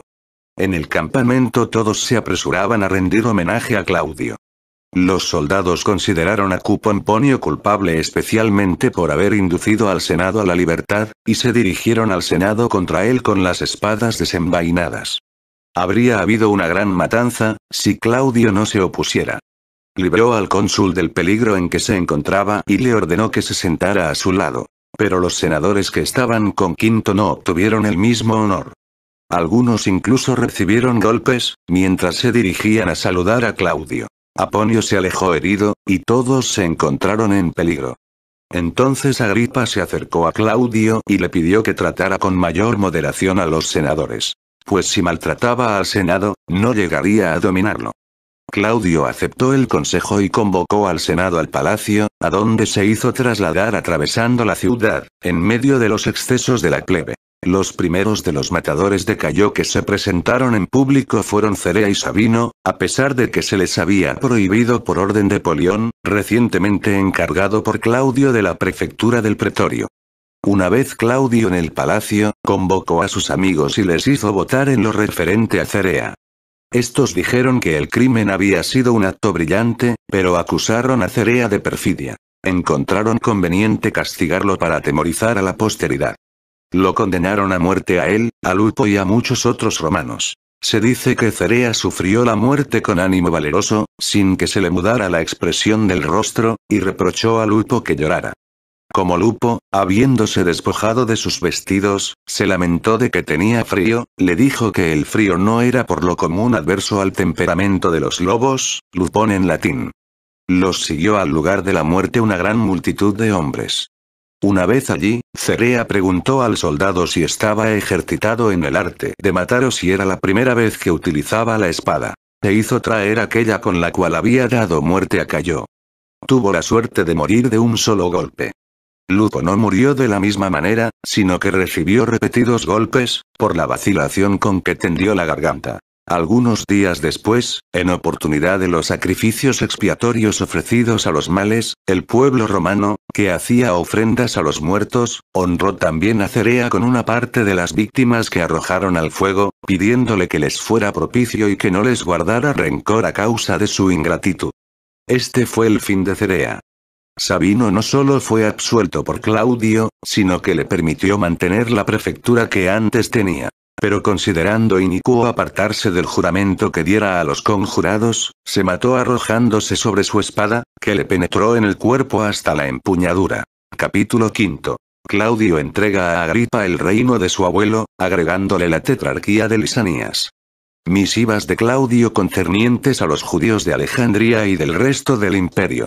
Una vez que Claudio se hubo librado de aquellos soldados que le parecían sospechosos, dio un edicto por el cual confirmaba a Agripa en el reino que le diera Cayo y lo llenaba de elogios. Además le agregó aquellas porciones de Judea y Samaria que habían pertenecido a su abuelo Herodes. Le daba estas regiones como debidas por su nacimiento. Agrególe a Vila de Lisanías y todo el monte Líbano. Y concluyó un tratado con Agripa en el foro de la ciudad de Roma. Privó a Antíoco del reino que poseía, pero le dio la Comagena y una parte de Cilicia.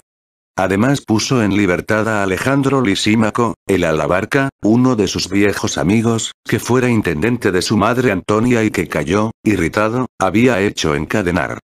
El hijo de Alejandro Lisímaco se casó con Berenice, hija de Agripa, y después de la muerte de Marcos, con el cual se había casado en primeras nupcias, Agripa la casó con su hermano Herodes, después de haber obtenido de Claudio para este el reino de Calcis. Por este mismo tiempo surgió una disensión entre los judíos y los griegos en Alejandría. Los judíos, muerto Cayo, por el cual habían sido oprimidos y que habían sido ofendidos por los alejandrinos durante su gobierno, empezaron a reanimarse y, por último, llegaron a tomar las armas. Claudio, por intermedio de una carta, ordenó al gobernador de Egipto que reprimiera la revuelta. Además envió un edicto, a pedido de los reyes Agripa y Herodes, a Alejandría y Siria, concebido en estos términos. Tiberio Claudio César Augusto Germánico, pontífice máximo, investido de la potestad tribunicia, ordena. considerando que hace mucho tiempo que residen en Alejandría los judíos que se denominan alejandrinos, que empezaron a morar en aquella ciudad así que fuera fundada y que con toda equidad consiguieron el derecho de ciudadanos, como consta evidentemente por escritos y edictos. Que cuando Alejandría fue sometida a nuestro imperio por intermedio de Augusto, les fueron conservados íntegramente sus derechos por los gobernadores que se enviaron allí en tiempos diversos, sin que se estableciera ninguna controversia sobre el particular. Que cuando Aquilas estaba al frente de Alejandría, habiendo muerto el etnarca de los judíos, Augusto no prohibió que se nombraran otros etnarcas, porque quería que sus súbditos se atuvieran a sus leyes y no se los obligara a violar la religión patria. Que los alejandrinos se sublevaron contra los judíos que habitan con ellos en la misma ciudad, cuando era emperador Cayo, quien, a causa de su insensatez y su locura, los oprimió por no querer los judíos hacer nada contra su religión nacional y negarse a llamarlo Dios. Quiero que la insensatez de Cayo no sea motivo para que se prive a los judíos de nada que les fuera anteriormente otorgado, sino que permanezcan invariables aquellos derechos de que antes disfrutaban, para que puedan seguir fieles a sus costumbres y leyes nacionales. Ordeno que en ninguna de las dos fracciones se originen sediciones, luego que fuera publicado mi edicto. Este fue el edicto en favor de los judíos de Alejandría. El referente al resto del universo decía: Tiberio Claudio César Augusto Germánico, pontífice máximo, investido de la potestad tribunicia, designado cónsul por segunda vez, ordena. Puesto que Agripa y Herodes, muy amigos míos, me rogaron que permitiera a los judíos que viven en el imperio romano que gocen de los mismos derechos que les fueran otorgados a los alejandrinos, de buen grado he accedido a sus ruegos. No solo he accedido porque ellos me lo han pedido, sino porque he juzgado dignos de los mismos a aquellos en cuyo favor me han suplicado, a causa de su fidelidad y amistad con los romanos, considerando que es muy justo que ninguna ciudad los prive de sus derechos, ni aun las ciudades griegas, porque aún bajo el divino Augusto les fueron respetados. Por lo tanto, creo equitativo que todos los judíos de nuestro imperio conserven sus costumbres nacionales sin impedimento ninguno. A los cuales también exhorto a que, satisfechos con esta gracia, se comporten pacíficamente, y que no desprecien las otras religiones, sino que observen sus propias leyes. Quiero que mi edicto sea transcrito por los magistrados de las ciudades, colonias y municipios de Italia y de otras partes, o por los reyes y los príncipes con ayuda de sus propios agentes, y que sea fijado por lo menos durante 30 días en algún lugar donde se lo pueda leer fácilmente. Capítulo 6. Agripa regresa a Judea. Carta de Publio Petronio al pueblo de Dora en favor de los judíos. Con estos edictos que enviara a Alejandría y todo el universo, mostró Claudio César cuál era la disposición de su ánimo con relación a los judíos. Después despidió a Agripa, para que cuidara del reino, colmándole de honores espléndidos, ordenando por intermedio de cartas a los gobernadores y procuradores que lo recibieran amistosa y benévolamente. Agripa, como es natural en un hombre que regresa a su reinado con mejor suerte, se apresuró a embarcarse. Al llegar a Jerusalén, inmoló víctimas en acción de gracias, sin descuidar las prescripciones de la ley. Ordenó que un gran número de nazarenos se rasuraran. La cadena de oro que le había dado Cayo, del mismo peso que aquella con la cual fuera encadenado, recuerdo de su mala suerte y testimonio a la par de su mejor suerte, fue suspendida en el interior del templo encima de la mesa de las ofrendas, para que fuera ejemplo de que los grandes pueden decaer y que Dios puede elevar al que ha caído.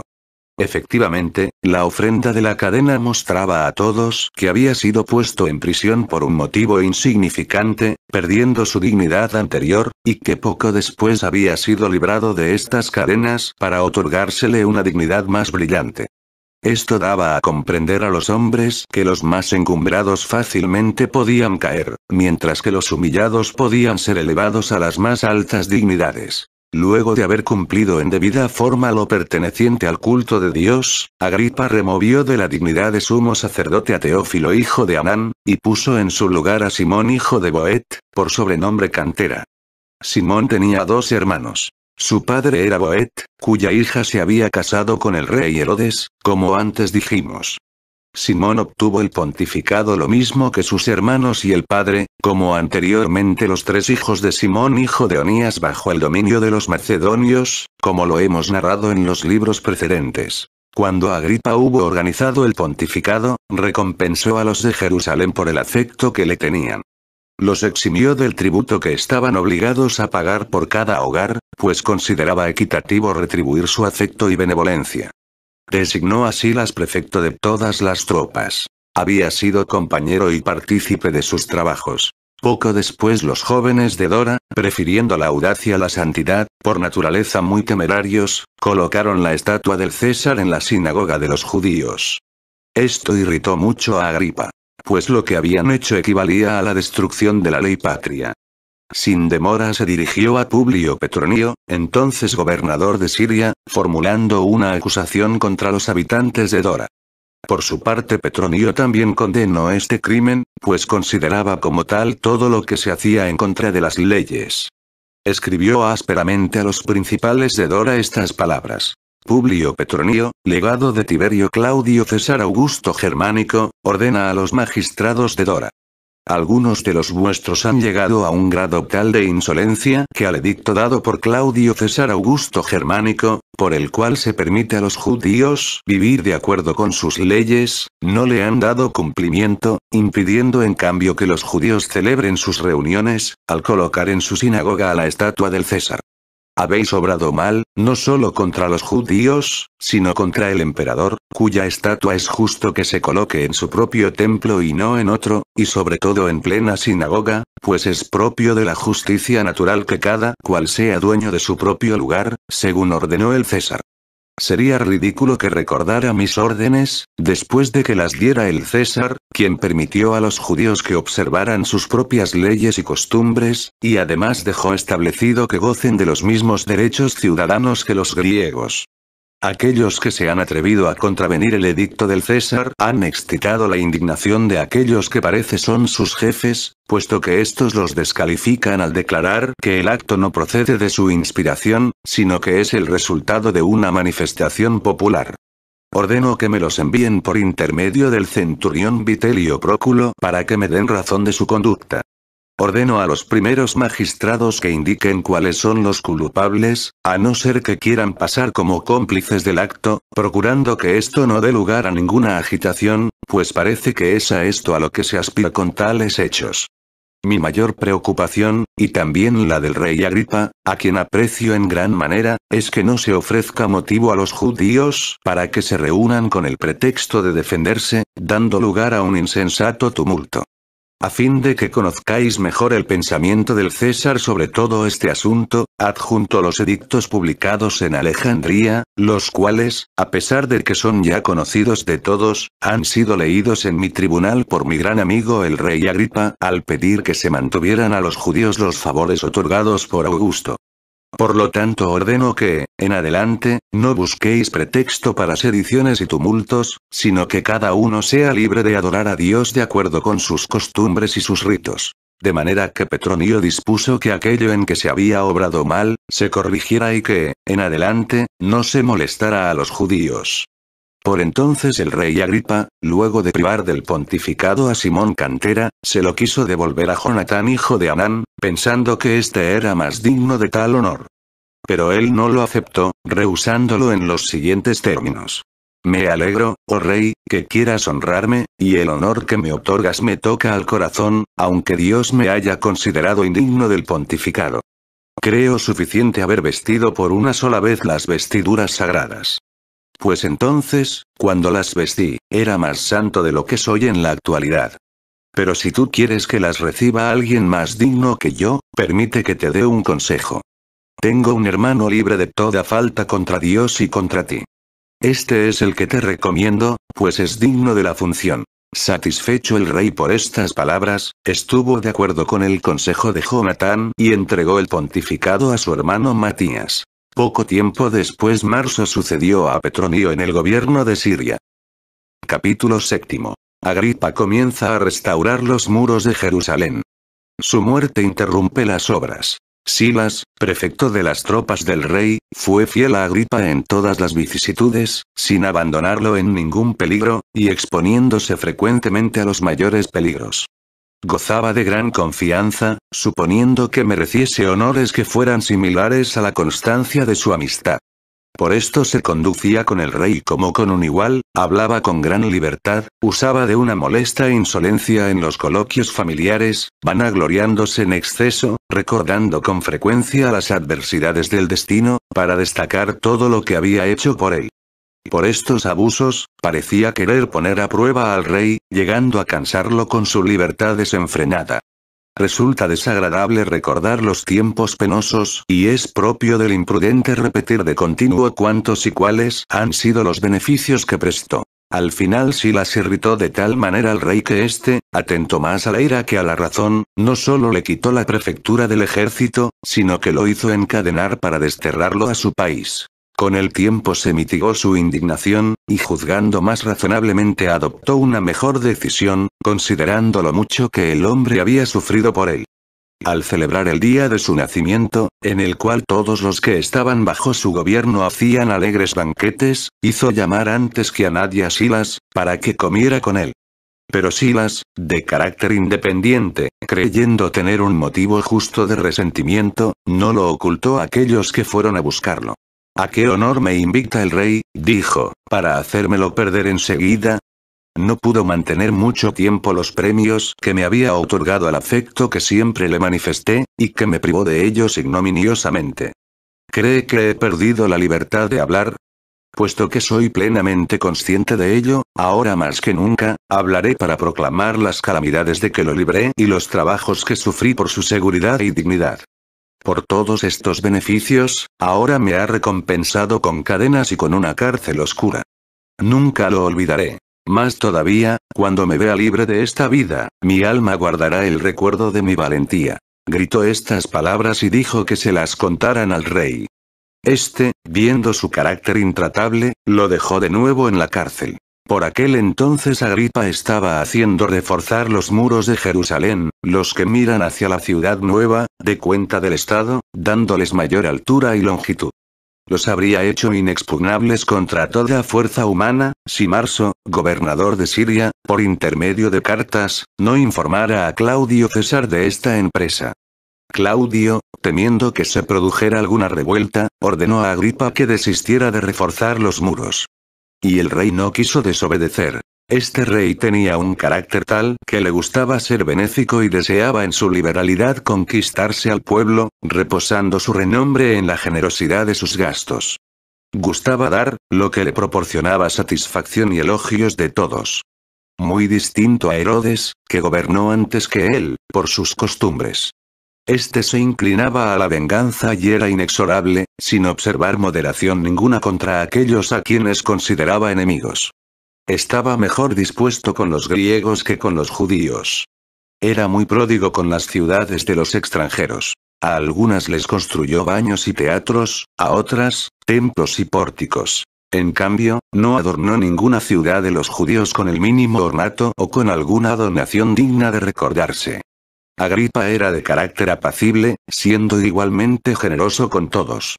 Era humano con los extranjeros, dándoles pruebas de su munificencia, pero era igualmente servicial con sus compatriotas y les demostraba su simpatía.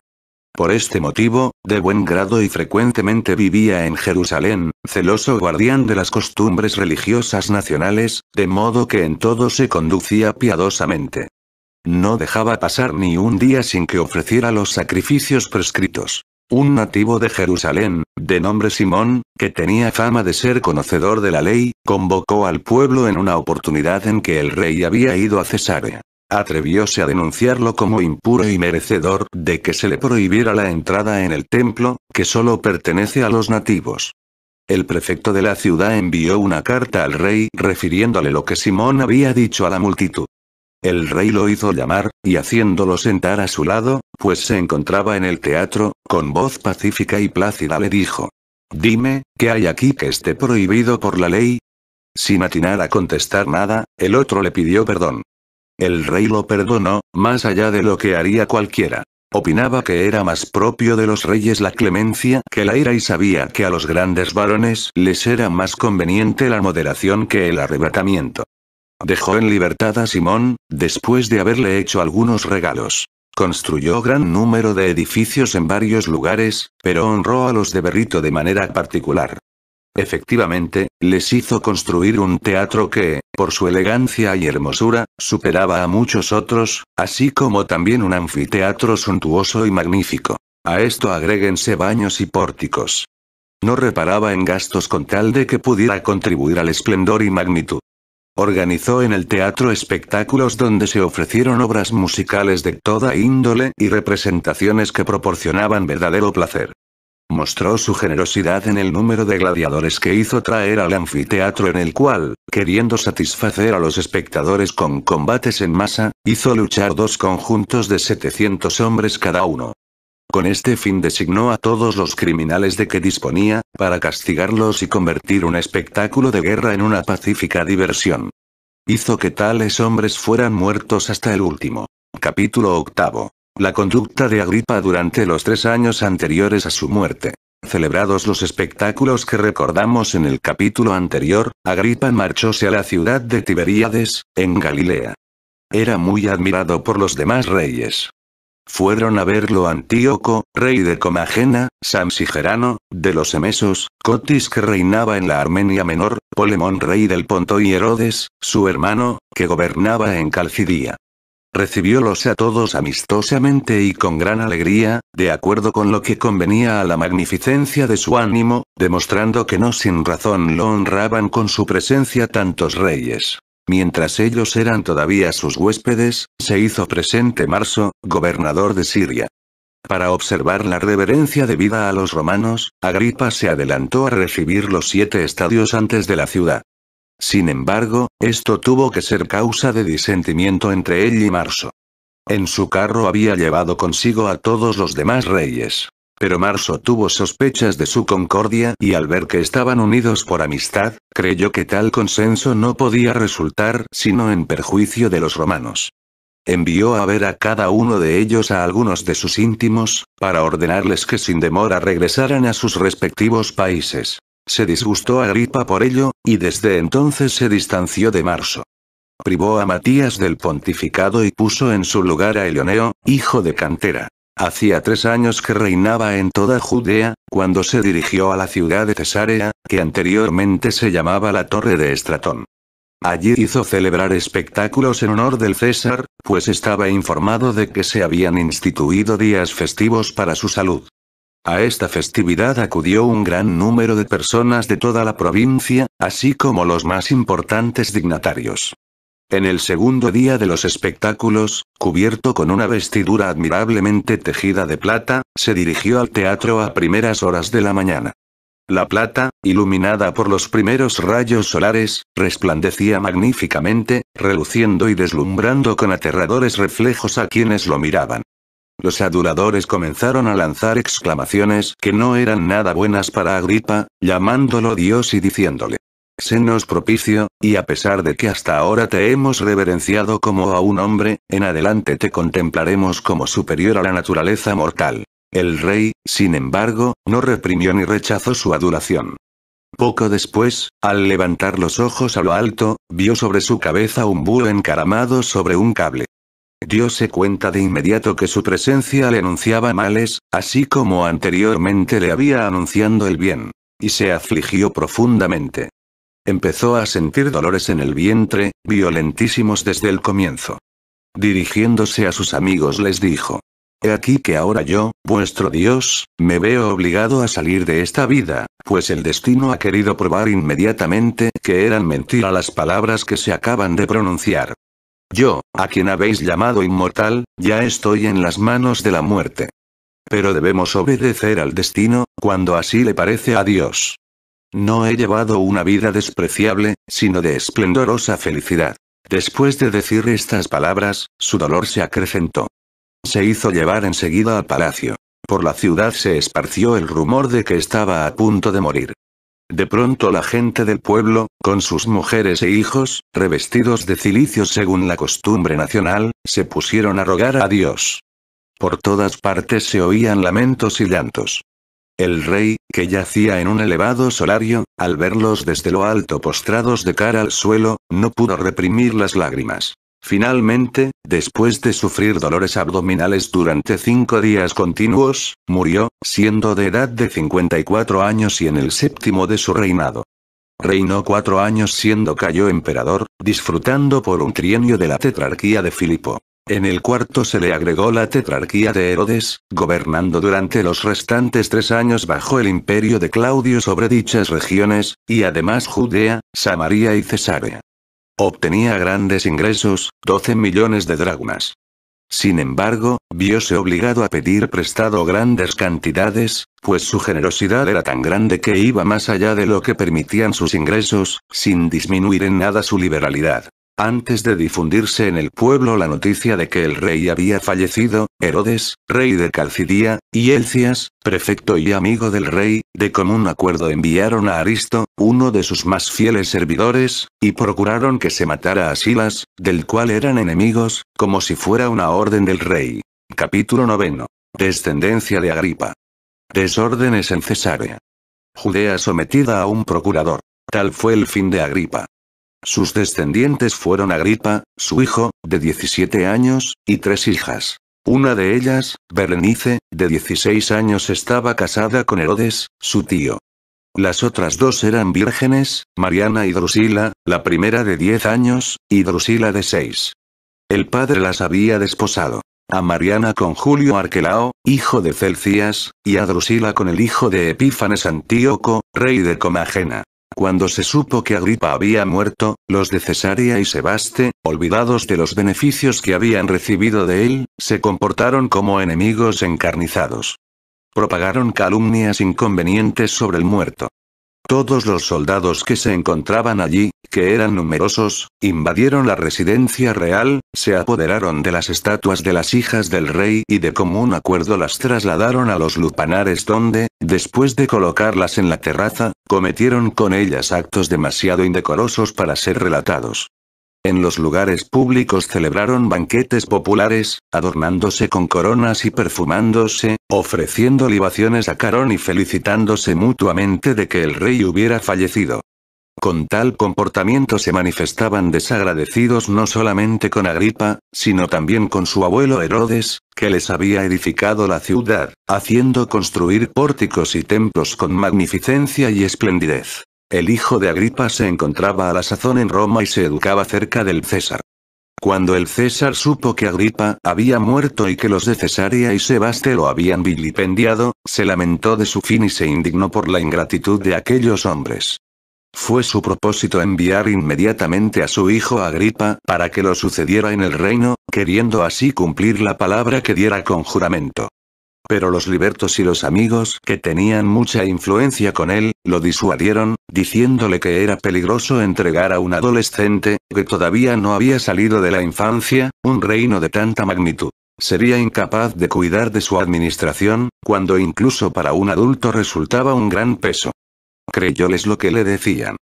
Por lo tanto, envió a Caspio Fado como gobernador de Judea y de todo el reino, honrando de ese modo al difunto al no encargar de esta tarea a Marso, enemistado con Agripa.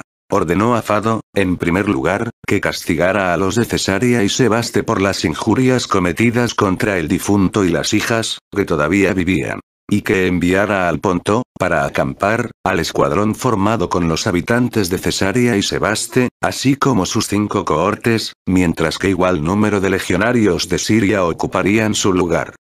Sin embargo, los que recibieron orden de partir no se fueron. Enviaron una delegación para convencer a Claudio, y después de conseguirlo, se quedaron en Judea. Posteriormente fueron causa de muchas calamidades para los judíos, pues echaron la simiente de la guerra, bajo el gobierno de Floro. Esta fue la razón de que Vespasiano, después de su victoria, como lo contaremos más adelante, los expulsara de la provincia.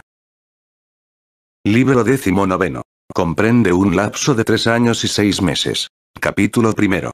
Cayo César es asesinado, víctima de la conspiración de Casio Cerea.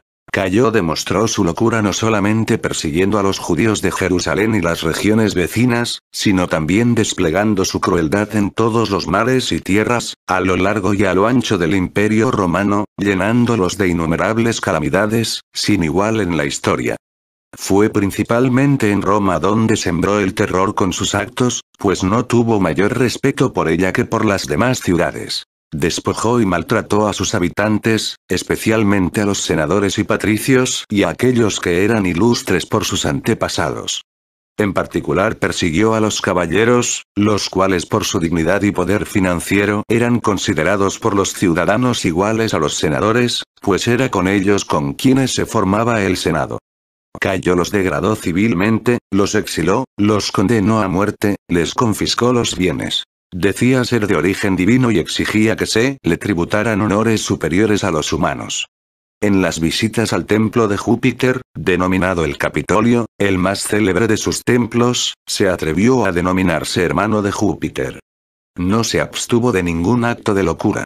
Cuando tuvo que ir de Dicearquía, población de la Campania, a Misena, otra población marítima, y considerando penoso hacer la travesía en Trireme, y pensando por otro lado que le correspondía, como amo del mar, pedirle lo mismo que exigía a la tierra, reunió los dos promontorios que distan 30 estadios entre sí, cerrando enteramente el golfo, y se lanzó con el carro sobre el dique. Puesto que se consideraba Dios, le convenía abrirse esta clase de caminos. No dejó ningún templo griego sin despojar, apoderándose de todas las pinturas y esculturas que tuvieran y todo lo que habían conservado, como estatuas y objetos votivos. Decía que la muerte de Cayo administraran el gobierno. Pero Cerea se sentía más inclinado a ello por el deseo de obtener mayor fama, y también porque, como tribuno, le era mucho más fácil acercarse al emperador. Por esta época se celebraban los Juegos Circenses, a los cuales los romanos son muy aficionados. Se reúnen apasionadamente en el circo. Y, una vez congregados, dan a comprender al emperador cuáles son sus deseos. Este algunas veces accede a sus pedidos, cuando considera que no es conveniente oponerse. En aquella oportunidad insistieron ante Cayo para que les rebajara los tributos, pues eran sumamente gravosos. Pero Cayo no accedió y como insistieran en sus clamores, ordenó que detuvieran a los que gritaban y sin vacilación dispuso que fueran inmediatamente ejecutados. Sus órdenes se cumplieron. Muchos murieron por este motivo. Esto se hizo delante del pueblo, que cesó enseguida en sus gritos, viendo que ante sus mismos ojos eran condenados a muerte los que pedían disminución de los impuestos. Estos acontecimientos fueron una incitación mayor para Cerea, para terminar de una vez con tanta crueldad. Varias veces pensó atacarlo mientras comía. Pero tuvo razones para no hacerlo, no porque dudara, sino porque quería aprovechar una oportunidad segura, para que no fuera un conato sin esperanza y pudiera llevar efectivamente a cabo lo propuesto. Hacía mucho tiempo que servía en el ejército y estaba descontento de la conducta de Cayo. Este le encargó la percepción de los impuestos, así como también de las deudas atrasadas que se debían al fisco del César. Se demoró en la percepción de estas cargas, porque habían sido duplicadas, y atendiendo más bien a su carácter que a las órdenes de Cayo, se compadecía de la situación de aquellos a quienes tenía que exigírselas. El César se indignó con él, acusándolo de malicia en la percepción de los impuestos. Lo insultaba de mil maneras. Especialmente cuando le daba la palabra de orden el día en que estaba de servicio. Escogía un nombre deshonroso y femenino. Lo humillaba de este modo, aunque él mismo participaba en la celebración de ciertos ritos que había instituido. Se vestía con ropas femeninas y se colocaba en la cabeza trenzas de cabello para simular aspecto femenino. Sin embargo, se atrevía a injuriar a Cerea atribuyéndole estas prácticas. Cerea, cuando recibía la palabra de orden, se llenaba de cólera. Pero se irritaba todavía más cuando la transmitía a los demás, pues sabía que entonces se convertía en motivo de risa. De modo que los demás tribunos se divertían a su costa, pues todas las veces que iba a pedir al emperador la palabra de orden, predecían que traería como de costumbre un motivo de regocijo. Estos hechos lo hicieron bastante audaz para unirse con los conjurados, pues no cedía ciegamente a la ira. Había un senador, de nombre Pompedio, que había recorrido casi todos los honores. Era epicúreo y, por lo tanto, no gustaba de los negocios públicos, sino de la vida tranquila. Fue acusado por Timidio, su enemigo, de haber pronunciado palabras insultantes contra Cayo. Citó como testigo a Quintilia, mujer de teatro, que, a causa de su belleza, tenía muchos amantes, entre los cuales estaba también Pompedio. Ella consideró indigno acusar falsamente a su amante de algo que le costaría la vida. Timidio pidió que la hicieran torturar. Cayo, exasperado, ordenó a Cerea que sin tardanza sometiera a la tortura a Quintilia, pues utilizaba por lo común a Cerea para las muertes y suplicios, con la idea de que lo realizaría con mucho más rigor para escapar al reproche de molicie. Quintilia, llevada al tormento, pisó el pie a uno de sus cómplices para darle a entender que debía animarse y no temer los tormentos que sufriría, pues ella sería valerosa. Cerea la atormentó cruelmente, no por su propia voluntad, sino obligado por la necesidad y a peligro de quedar totalmente exterminada. Quiero explicar con detalle todo lo referente a su muerte, especialmente porque acrecienta la creencia en el poder de Dios y será consuelo para aquellos que se encuentran en situaciones adversas, así como también amonestación para los que creen que su felicidad será perpetua, y no ha de terminar en calamidad, si no se conducen en la vida de acuerdo con los principios de la virtud. Se planearon 3 medios para eliminarlo, bajo la dirección y auspicios de 3 hombres valerosos. Emilio Régulo, oriundo de Córdoba, en España, contaba con algunos conjurados, queriendo con su ayuda y cooperación eliminarlo. Otros estaban complotados bajo la dirección del tribuno Casio Cerea. Anio Municiano contribuyó no poco a la muerte del tirano. Las causas de su cólera contra Cayo, en lo referente a Régulo, era su naturaleza irascible y el odio a toda injusticia. Régulo poseía un carácter generoso y liberal, a pesar de que era incapaz de disimular sus resoluciones. Las comunicó a muchos, tanto amigos como a otros, pareciéndoles decididos y fuertes para llevar a cabo tal propósito.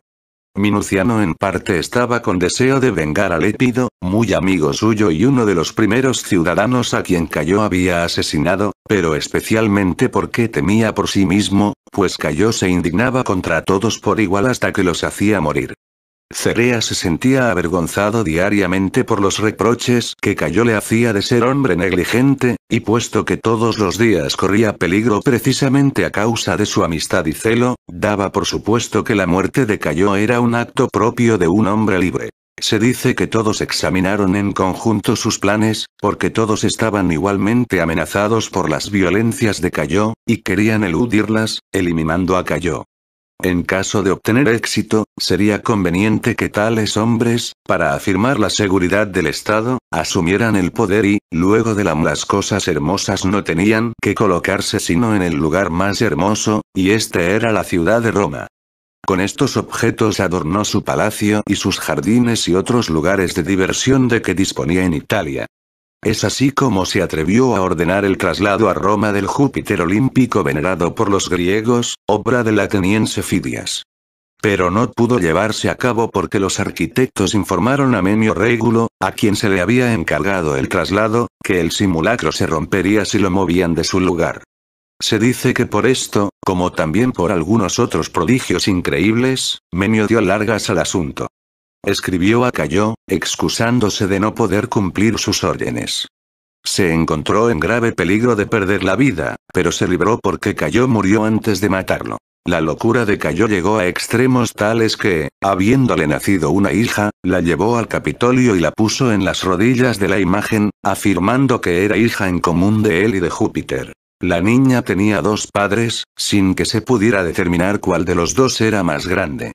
Y le toleraban que hiciera esas cosas. También autorizó a los esclavos a acusar a sus amos, atribuyéndoles cualquier crimen. Para agradarle y por sugestión suya interpretaban muchos hechos como crímenes. Pollux, esclavo de Claudio, se atrevió a acusarlo, y Cayo aceptó la acusación contra su mismo tío paterno, con la esperanza de que encontraría el medio de eliminarlo. Pero no lo logró. En todo el imperio no había sino maldad. Otorgó potestad a los esclavos para armarse contra sus señores. Por todos estos motivos frecuentemente se intrigaba contra él, a fin de vengar las injurias recibidas. Algunos concibieron el propósito de matarlo, antes de que les acontecieran mayores calamidades. Por último, para conservación de las leyes y la seguridad común felizmente recibió la muerte. Resultó en beneficio especialmente de nuestra raza, que